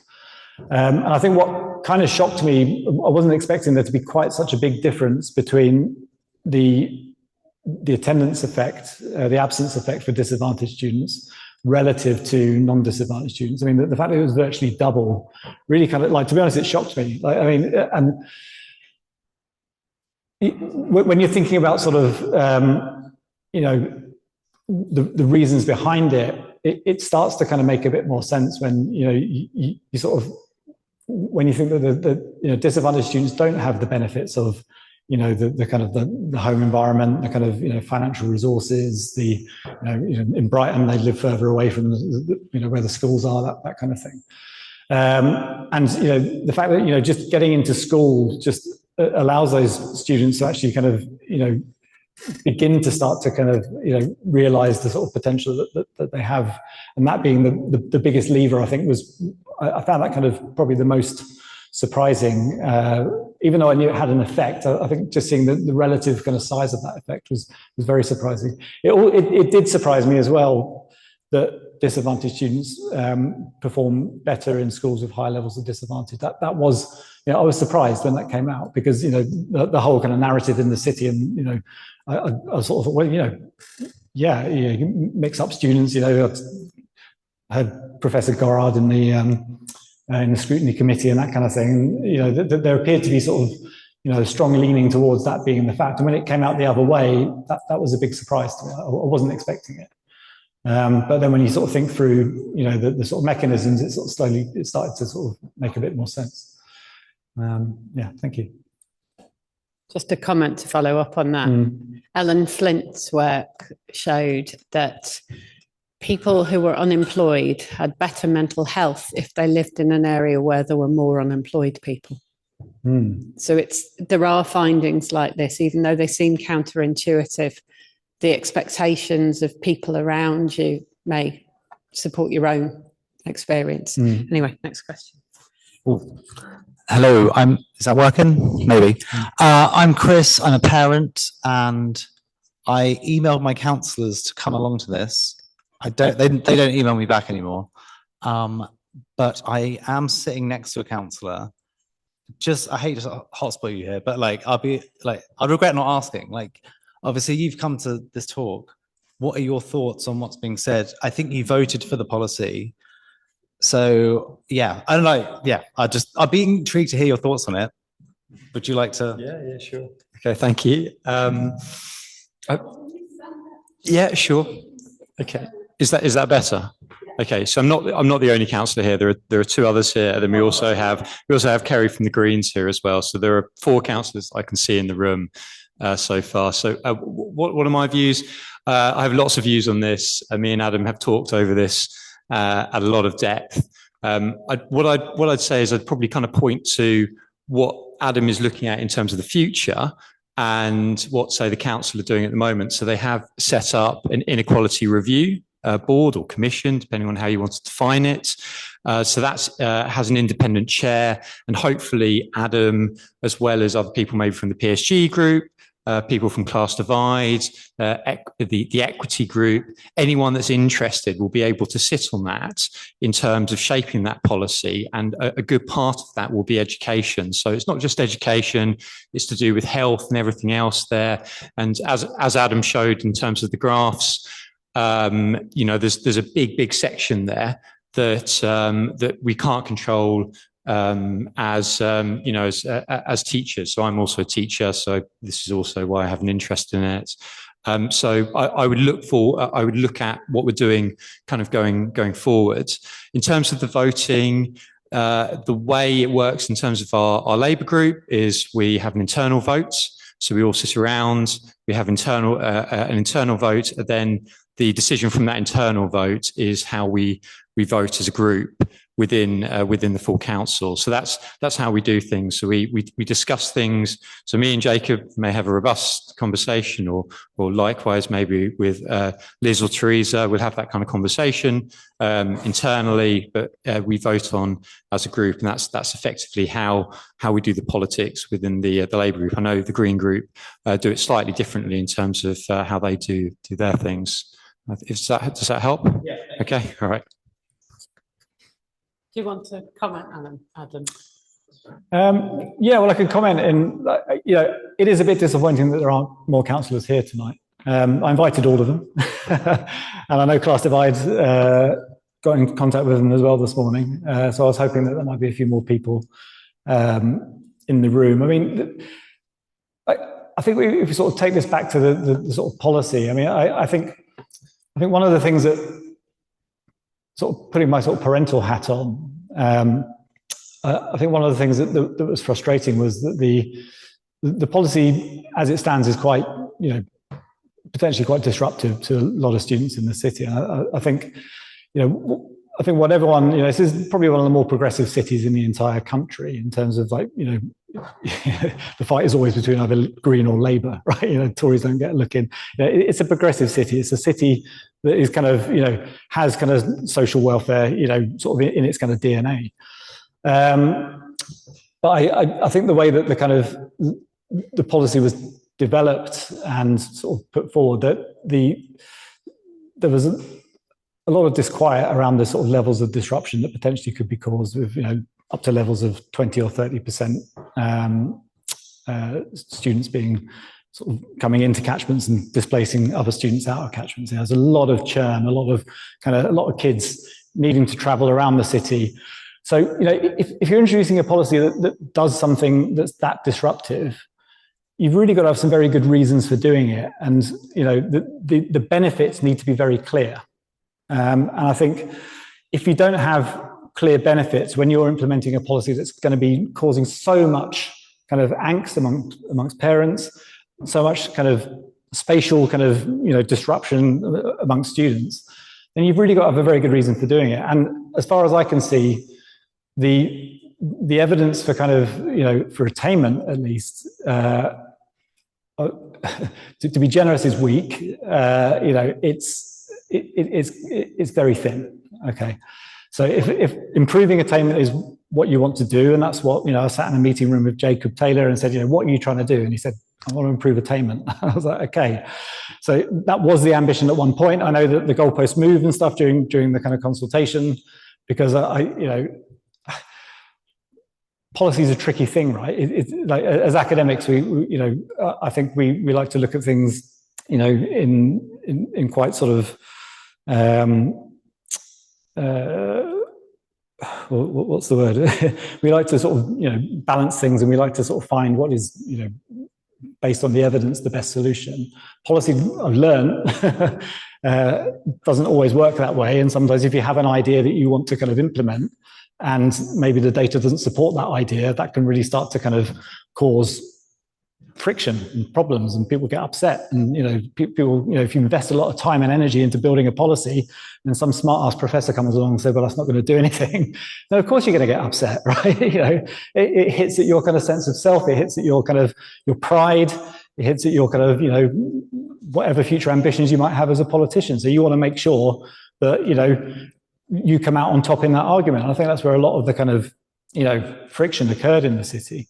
And what's annoying about it is that, at the end of it, you can implement all these controversial policies, but if they're not going to benefit the people that you are actually intending them to benefit in the first place, then I think that's a bad policy.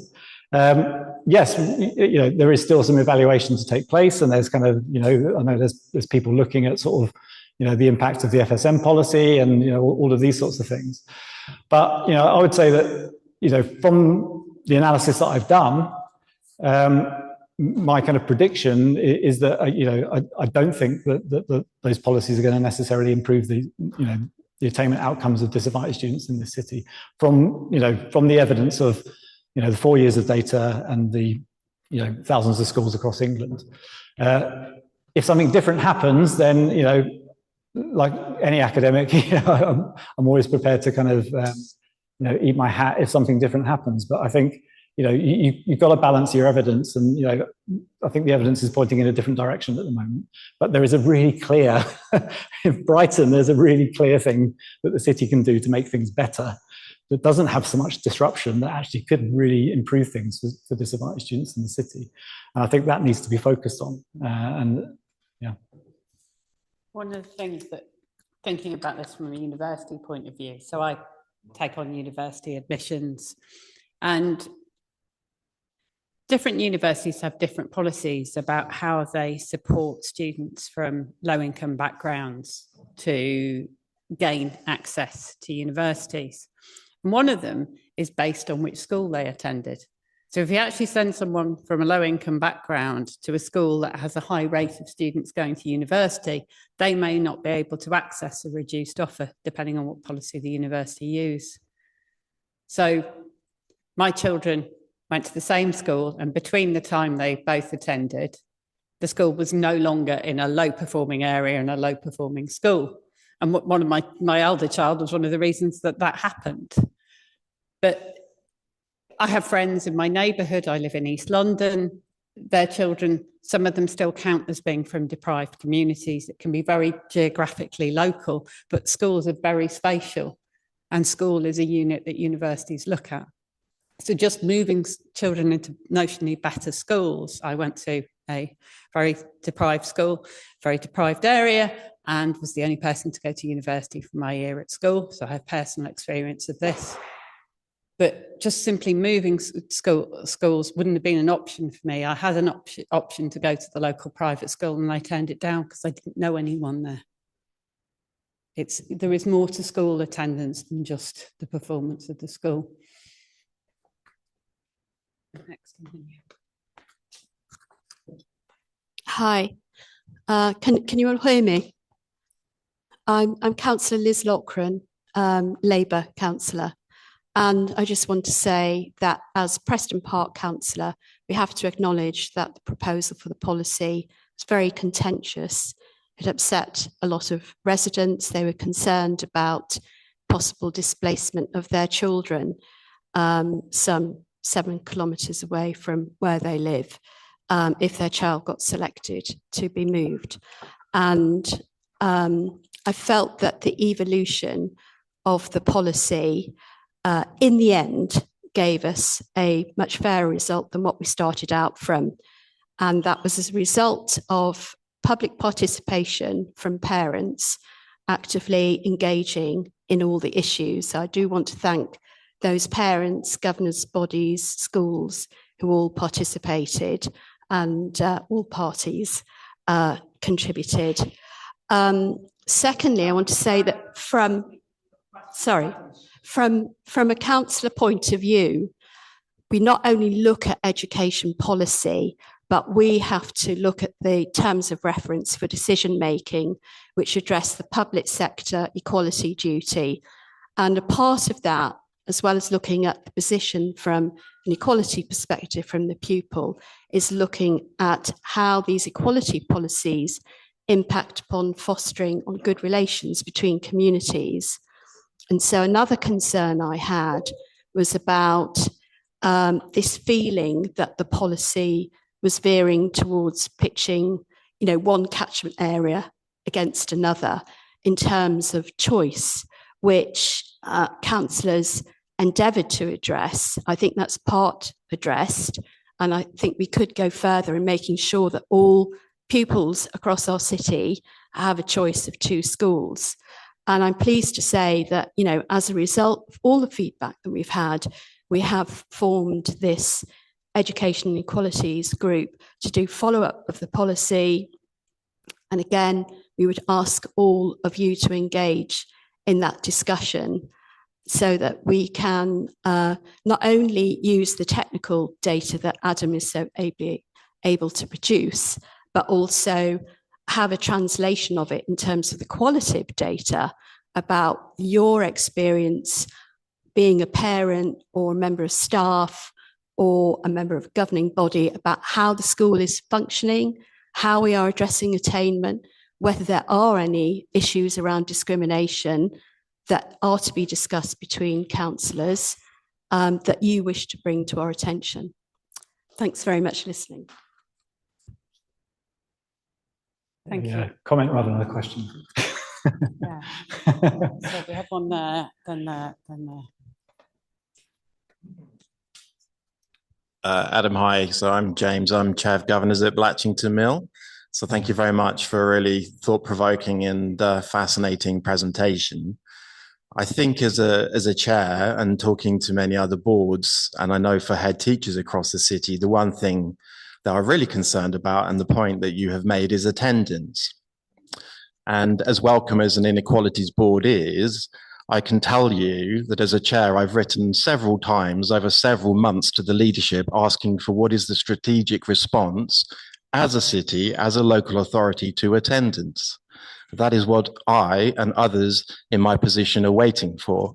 If you really want to make a difference in the city, then there needs to be stitched up thinking around the attendance strategy that is going to be put in place. And that includes data.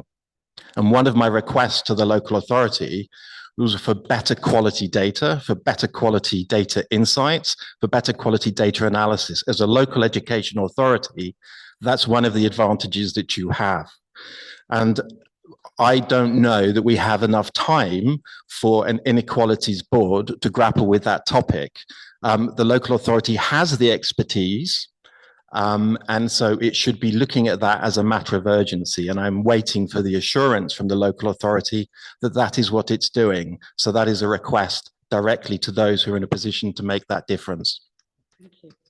Adam, do you want to come back on that? Yeah, I skipped over one of these slides actually, and I think in light of what James has just said, I think this is sort of relevant because this is the work that was, I discussed with Dan, who's in the audience, this idea that actually absence is partially a kind of an endogenous effect. There's a bit of it that schools can, control, but actually there's a lot of it that schools can't control. We tossed around some ideas for how we could sort of disentangle this in the data. There's more of it in the kind of accompanying materials to the report, but effectively, I think James is right to ask what the council's structural response to this is, because the vast majority of the absence problem that come when you sort of delve into the data, it's a kind of structural, kind of external effect rather than something that the school is actually able to control itself. So what we did is we kind of modelled absence. We modelled expected levels of absence as a sort of separate model and fed it back into the model. And what that allowed us to do was to see what was left over. So, it's effectively what can a school do that kind of controls absence, take that out, put it back in the model. And effectively the vast majority of it is kind of outside of the school's control. So this is a kind of steer for the council when, actually what we do need is a city level response to this. This can't be lumped onto the schools. It can't be the council saying, well, you've got an absence. It can't be Ofsted turning up and saying, well, you've got high absence numbers, sort it out. I think that's unfair, right? I think what this does need is it does need a deep dive at a city level into this challenge to see where the issues actually lie and to really unpick it and to not lump it all into schools, but to actually kind of work with the schools. And I know that, potentially this is a challenge for the council, but it's a challenge I put to them because I think, it's something that the council should be doing. They should be working closely with schools. They shouldn't be setting themselves up as in opposition to the schools and kind of, working against them. But, this is something that the city can do and it can kind of lead on it. And actually, if it cracks this nut, then you can see Brighton and Hove like floating right to the top of that chart, right? Being the very best city in the country to send your children to go to school to. And, if that's not an ambition that, might look good on your job application for an MP or something like that, if that's what you want to do, then nothing is, right? So, this is the challenge to the city, okay? I think, I think the data shows it. We know where the problem is. We want to improve disadvantaged attainment. We've got to do something about absence, but you need to understand what that problem is. And it needs kind of, it needs direction from above. So yeah, thank you, James. Hi, can you hear me? Yeah. Yeah. So, yes, I'm a parent governor at Backer. My first child went there. He's just finished his GCSEs, and when I went round, although I think it was one below good at the time. You know, you could see the quality of the teaching. Yeah, it was outstanding quality there. It had a very bad reputation being a farm academy, and I liked it. And when Jack asked, "Do I want to be a parent governor?" and I went through all that kind of thing, I said yes, because I really want to go and support the school. So to that point, really, is how do we support you? How do we have that open discussion, carry it forward? How can I help you? Is basically my question. Yeah, well, thank you. I mean, I've got a lot more I want to do on this, you know, this research, and like, you know, so to help me, you know, read my stuff, engage with it, ask me, come to these kind of things and ask questions, but also speak to your councillors about it. You know, so you know, there is a kind of, I think, unfortunately, what we see in Brighton and Hove is that we have a council that likes to consult a lot, but it doesn't necessarily like to listen. You know, speak to people in Peacehaven.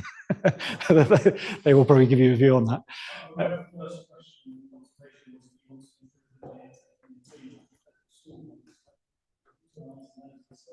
Yeah. Do you want kids to thrive and, you know, do well? And yeah, exactly. I mean, that is something we all want, right? And it's an uncontroversial thing. So yeah, I think, you know, encouraging the council to actually kind of fully kind of, you know, engage with all groups in the city. And I do think there are, I kind of wish Class Divide were here tonight, right? Because, you know, they've got some really interesting things to say. And you know, I really welcome the kind of, you know, the debate with, you know, they've been advocating for the most deprived kind of corner of the city for a long time, and it's been bloody hard work for them. I can see why, you know, they got a sniff of something which looked like someone was listening to them. And, you know, when a bunch of people suddenly said, no, wait a minute, that's not a good idea, that feels like, you know, emotions come into this, right? And it feels like you're being, you know, dumped upon from a great height by a bunch of people with a load of power who think they know better than you, and you've been on the ground trying to, you know, I understand all of that, right? But I think where I'm coming from is that, you know, what we need to do is, you know, we need to hear all of this stuff, but we need to actually kind of use the best quality evidence, and we need to use the best, you know, information available to us to make the best policies, to actually not, you know, some of the things that with these policies, there was kind of, you know, a bit of, you know, giving with one hand and taking away with the other hand. And it's like, you know, you don't need policies like that. You can actually kind of, you know, there are policies that you can kind of implement that aren't sort of, you know, disadvantaging one group in favor of another group. It's not a zero-sum game. So yeah, I think continuing to engage with councillors, like, you know, continuing to kind of make them listen. I wish more came here tonight. You know, it's a real shame that Jacob hasn't come tonight. You know, he's probably very busy, I'm sure. You know, lots of important things to do. But, you know, as the key architect of this policy in this city that's caused, you know, me to be here tonight and, you know, debate to have happened across the city for a long time, I kind of think it was a duty of responsibility to turn up. And it's a real shame that he hasn't done. And I hope he watches the YouTube video afterwards and listens to it, because, you know, I'm sure he has, you know, grand ambitions for the city as well, wants the city to, you know, have the best kind of outcomes too. But I think what we can do is we can kind of just keep that pressure up and get people to, you know, make sure that the people with power do actually listen, I think. Yeah, Anna. I feel like there's a bit of an elephant in the room still, because in some of your earlier work, Adam, when it was all live, the point that you started with on the map slide of the fact they closed the what it's called, Sandy Deacon, I can't get Sandy, anyway, yeah, because they closed that. There's just a massive part of the city that will never be well served if we want kids to attend a school that they can walk to, and we live in a populated city that should make that possible. And one of your proposals put a school basically where the race course is, so you would have Elm Grove and Whitehawk, and then I just thought that made so much sense. Long Hill is empty again for another year. Prime real estate, surely you could sell that land, sell the school, and do something exciting and great for that community. But that seems to have just gone. And I don't know if it has completely gone, or if we can resurrect it. It's a favourite hobby horse of mine. Yes. Yeah, didn't show it today. I built a model. I love a spatial interaction model, one of my favourite kind of models. Made all the schools in the city equal kind of attractiveness, put the pupils in the city where they actually lived, according to the census data, ran the model and distributed them to the schools based on nothing other than the, how long it took them to get to the school along the road network. Most schools in the city you find are in the right place, more or less. The model kind of puts pupils where they, schools sort of where you would expect them to.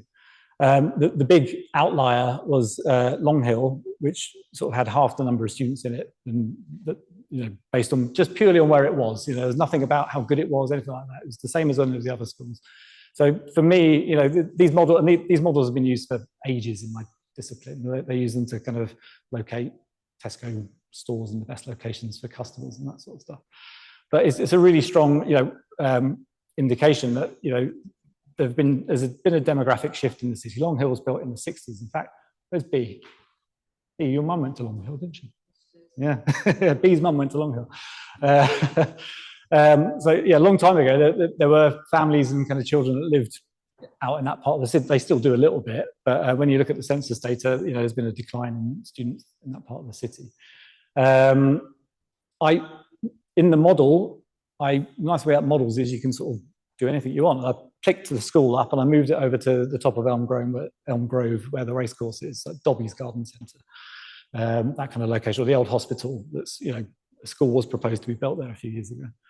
Reran the model.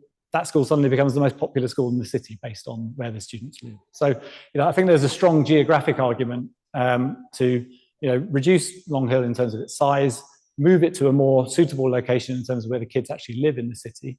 You could then redevelop the site for housing. It's then not very far away from that location. If you can build nice family homes. There's a city that kind of is lacking family homes. You could redevelop the Long Hill site, build family homes on it. They're only a very short bus ride over the top past Woodingdean to get to the top of Elm Grove. So it's a good location. Right? It's a good but yeah, unfortunately, it's not on the agenda. I've mentioned it many times. I've mentioned it to the council leadership. I've posts up on the internet about it. It's something that seriously, if you're thinking long term, about the long term, what's the city system going to look like in 10 years, 20, in 10 years, we know the numbers are dropping off a cliff, right? But they're dropping off a cliff unevenly already. Like Long Hill, hasn't got many students going to it at the moment. Is it likely to get more students going to it in the next 5-10 years? Probably not, because they're dropping off everywhere in the city. So, if you're thinking about a long term, it's an absolute crime that there is not a school in the east of the city that's easy to get to. So moving Long Hill, because I think Long Hill shouldn't be shut. It should stay open. We need a school in that part of the city, but just not in that location, which is not the best location for where most of the students are in the city. And I think it's a real, it's a policy ambition that could really kind of, benefit the city in the long run. I know Peacehaven is now coming into the city, and God knows what's going to happen to the open allocations. Send kids, you thought Long Hill was a long way. Maybe you can go to kind of Peacehaven Academy. Just imagine that. Right, we've got a question here, a question there, and then one there. Okay. Thank you, Adam, for your presentation of your report and your research. It's very, very interesting. Sorry, my name is Teresa Mackey, Councillor Teresa Mackey. I wondered how comfortable you are with a judgment being made about how effective we are at maximising the potential of our disadvantaged students, for want of a better phrase, simply by academic attainment and not through affective assessment, so that we are also looking at how we are developing the emotional, social and attitudinal traits in our young people. Yep. And such as motivation and self-efficacy, values, etc. I'm not comfortable with just using attainment. I sort of feel like I've gone into attainment because it was the stated ambition of the council when they rolled out the proposals. It was like, we need to improve the attainment of disadvantaged students. But schools are so much more than just raw attainment levels. And I think everything you just said is absolutely correct. And, I do think that, having a sort of a strong community base, somewhere where you can kind of, develop your interests, where you don't have to, you can go to an after school club and you don't have to get 2 buses to get home and get back after it's dark and all that kind of stuff. There are real kind of benefits to local. I'm a geographer, so everything I do is kind of looks at the influence of space and place and these kind of things. And we are as a species, we do, our kind of sphere of influence is pretty local. All right, I came over here today. I don't come over here very much. I only live, it took me 30 minutes to walk here. But 30 minutes to walk here was, this is a part of the city I don't come to very often. Right, so we all live in pretty small kind of geographic areas, and so that is where you kind of you interact with your peers, you interact with your kind of social networks, all these sorts of things. And so I do think there is a real sort of I think just focusing on just pure attainment is not something that we should be doing. We should be looking at the kind of the full kind of range of skills and of competencies, and and looking to kind of tailor educational kind of provision for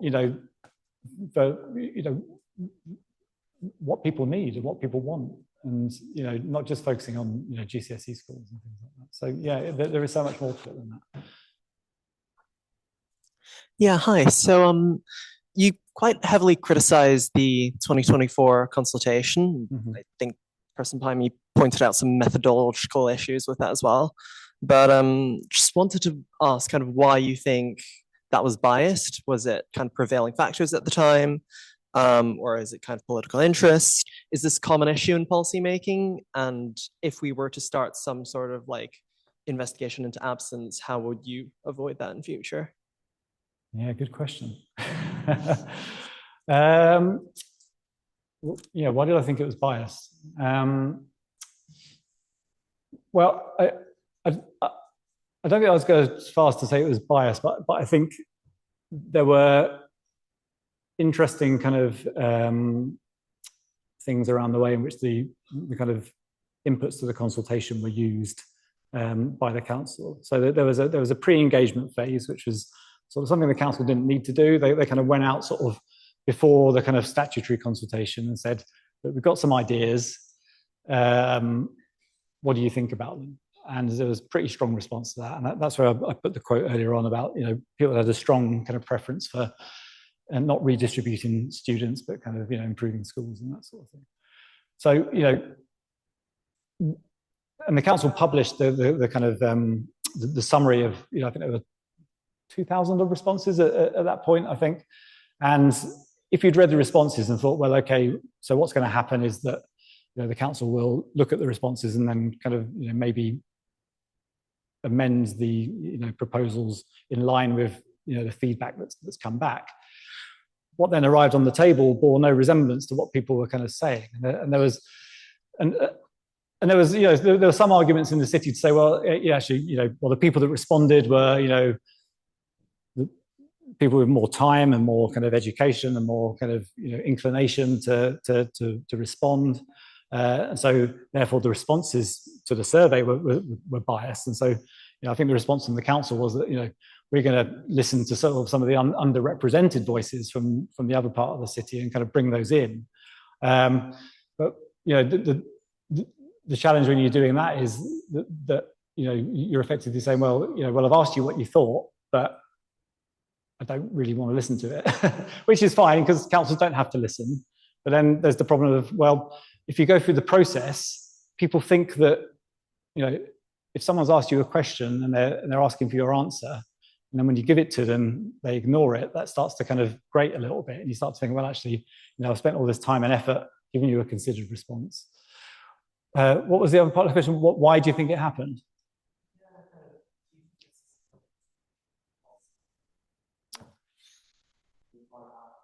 I have to ask some of the policymakers like Natasha.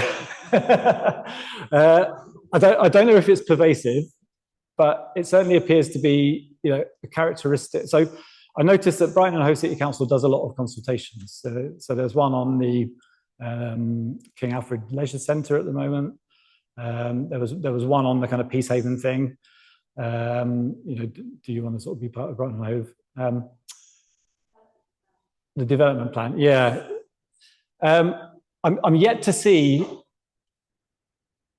I'm yet to see a kind of volume of responses that kind of have led to a significant change in policy direction. I think that's all I can really say on that. Which kind of starts to kind of get a bit annoying if you're a citizen who gives your time and effort to try and sort of have something, have a considered contribution to make to a particular topic. So I think that's a challenge for the council. I mean, I think there are groups and organisations that are looking to kind of improve that. I mean, BNI are doing some work on a project at the moment. There's a group called Crownshy, and they're developing a sort of deliberative democracy tool, which is designed specifically for kind of, harvesting lots and lots of different opinions and actually giving them all space and giving them all kind of like, what the tool does is it sort of allows for the kind of collation of those different ideas to come together into a kind of collective intelligence. I think the council's got a lot of work to do on that, because from the outside, it seems as if, and I'm not saying that this is the case, but I'm saying this is my perception from what I've witnessed over the last couple of years. My perception is that there is policy sort of decisions that are made sort of prior to consultations happening, and then there is a sort of an attempt to try and sort of retrofit a sort of story back to the decision that's already been made, and I think that's the wrong way around. So I'm saying that's a percent. I'm not saying that's what happened. That's what's happening, but that's what it feels like sometimes. I was just going to come back on that, and then we've got a question there, and then I'll go to you. Yeah, I know, but we'll take the next question because we haven't heard from that person yet. A few weeks ago, I was at a party, and I was chatting to someone, and we were discussing what we did, and she said to me, "I've never met a professor before." And for those of us who've been to university, we've met professors, but people without university education, they are different. They're perceived as different. People like Adam, myself, other colleagues who are academics in the room, we want to help, be that with the council, with national government, with your local school. So my local school introduced a policy suggesting we should have 2-hour lessons. And I sent them evidence for why that wasn't actually a good idea in terms of on-task learning. And they didn't introduce the policy. Engage with your local academics. We actually want to get involved. It's part of our responsibility now in our job. It didn't used to be, but do please engage with us. We want to help. We want to present you with evidence. And Adam has shown you evidence that counters things he thought he would find. We're not cherry picking evidence here. We're not trying to present one case over another. We're trying to provide balance. So please do approach us. Take this question and come back. Thank you. Hi, sorry, this is actually online questions is what I've been fielding. Oh, yeah. I'm not going to read them all out because it's actually been quite a ripe discussion in the comments section. And it's now gone 9 p.m. But I think class divide and equity in education have been online listening, and also some governors from Long Hill. So there's quite a lot of thoughts and comments. Are we capturing the chat? Can you save it? Yeah, I've got it all captured. Nice. Kind of one theme which keeps coming up across multiple comments, which I thought might be nice to address, is people asking about the relationship between absence and poverty in the city. And I think you kind of addressed this in this slide, but what policy could we do to try and start addressing that? Yeah, it goes back to the kind of, we need to sort of deep dive. I mean, it is the case that more disadvantaged students, and so therefore students in higher levels of poverty, do have high levels of absence. Yeah, I mean, God knows, how do we start to address? I mean, that's the real nub of the problem, right? It's a massive challenge. I do think having an accessible school helps. So I think for Long Hill, I know Cast Divide have campaigned on this. Long Hill was not accessible for children in Whitehawk. That's where they kind of used, that's the catchment they were in. They're now in a catchment for Stringer Varndine. It's about the same distance, right? So it's kind of, I don't know if it takes longer because I don't know, I've not sort of done the full bus route, but it kind of winds its way around. I suspect it's probably a slightly longer bus journey. So those students still don't have, a close school, right? And so, if you're struggling to get to school anyway, and you have to get a bus to school, it takes, you have to get up very early, and you need to kind of, pay for it, and all of these things. That is a real challenge. And so I do think that there is an accessibility problem for the most disadvantaged students in the city, which takes us back to this kind of move Long Hill argument. Okay, if it was in a more accessible place for where most of the students, live in the city, then it might stand a fighting chance of actually kind of, filling up, on a day-to-day basis, as well as kind of, more generally. So yeah, accessibility. I mean, like that's something to look at, but I do think we need to kind of, get a better understanding of, what this kind of link is and what is happening for sure. Thanks. I wanted to come back on the question about consultation and what Brighton and Hove does. Do you think, so I would say the context for this is I've worked in central government for 20 odd years. I don't now. And I've run many consultations and things myself and been involved in some very controversial public policies. So I do know how challenging these can be. I do think Brighton and Hove have run some good consultations. I would point there was one on e-scooters, which I thought had good questions. It had detailed responses. It came back on the questions. I do not think, and this was where I actually came into this debate, I do not think that as the consultations have been structured on schools and how the responses have been dealt with, that Brighton and Hove have been doing what they need to do in terms of that community engagement and showing people that community that their responses are being taken seriously and being responded to. I think there was an example before about the initial question being around what do you think there should be better attainment for children? Yes, of course I do. I also believe in motherhood and apple pie and many other really good things.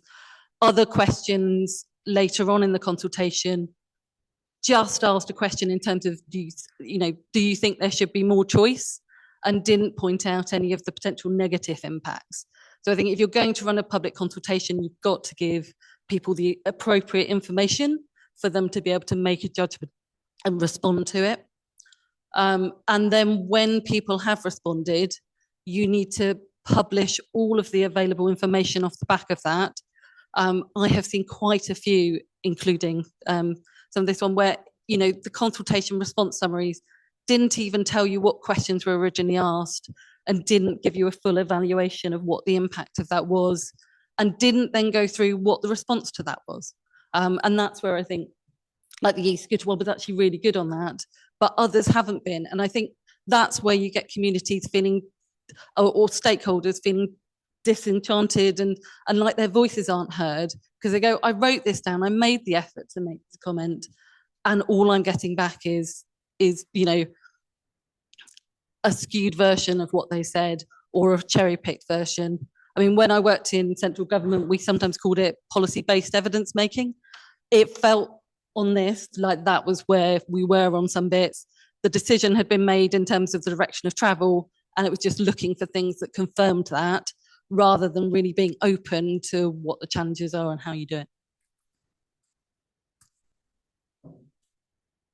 Adam, do you want to come back on that? We're getting close, yeah. So final questions. Hi there. Can you hear me? Yeah. Yeah. Hi, my name's Tyler. I was just picking up, actually, the lady who spoke before me highlighted some of the consultations that BHCC have gone through. My understanding was the libraries consultation was another one where Brighton, I think, listened to sort of quite an overwhelming outcry. And I suppose my other question was about you mentioned Peace Haven. My understanding was that wasn't a Brighton and Hove consultation. That was a MHCLG consultation. Okay. It's just a comment. All right. Cool. Thank you. Any more questions?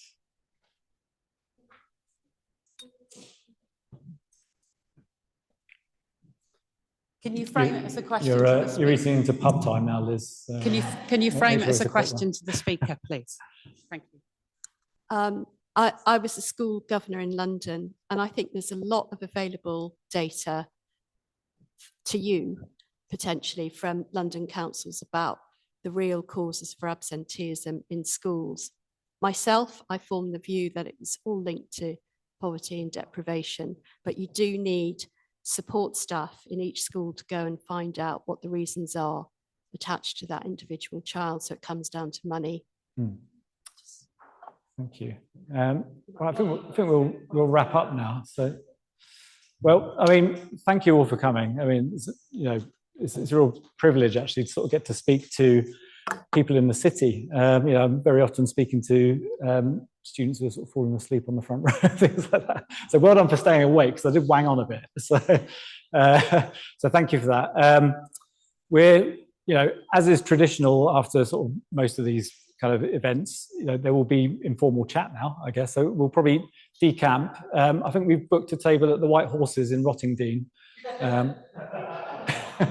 Sorry, Joe. Everyone's like, that's bloody miles away. We'll go to the Good Companions, which is a bit closer. We like local. So if you want to pin me down in the pub over a swift half, then I'll be happy to answer any more questions. But thank you so much for coming. Really appreciate this, and cheers.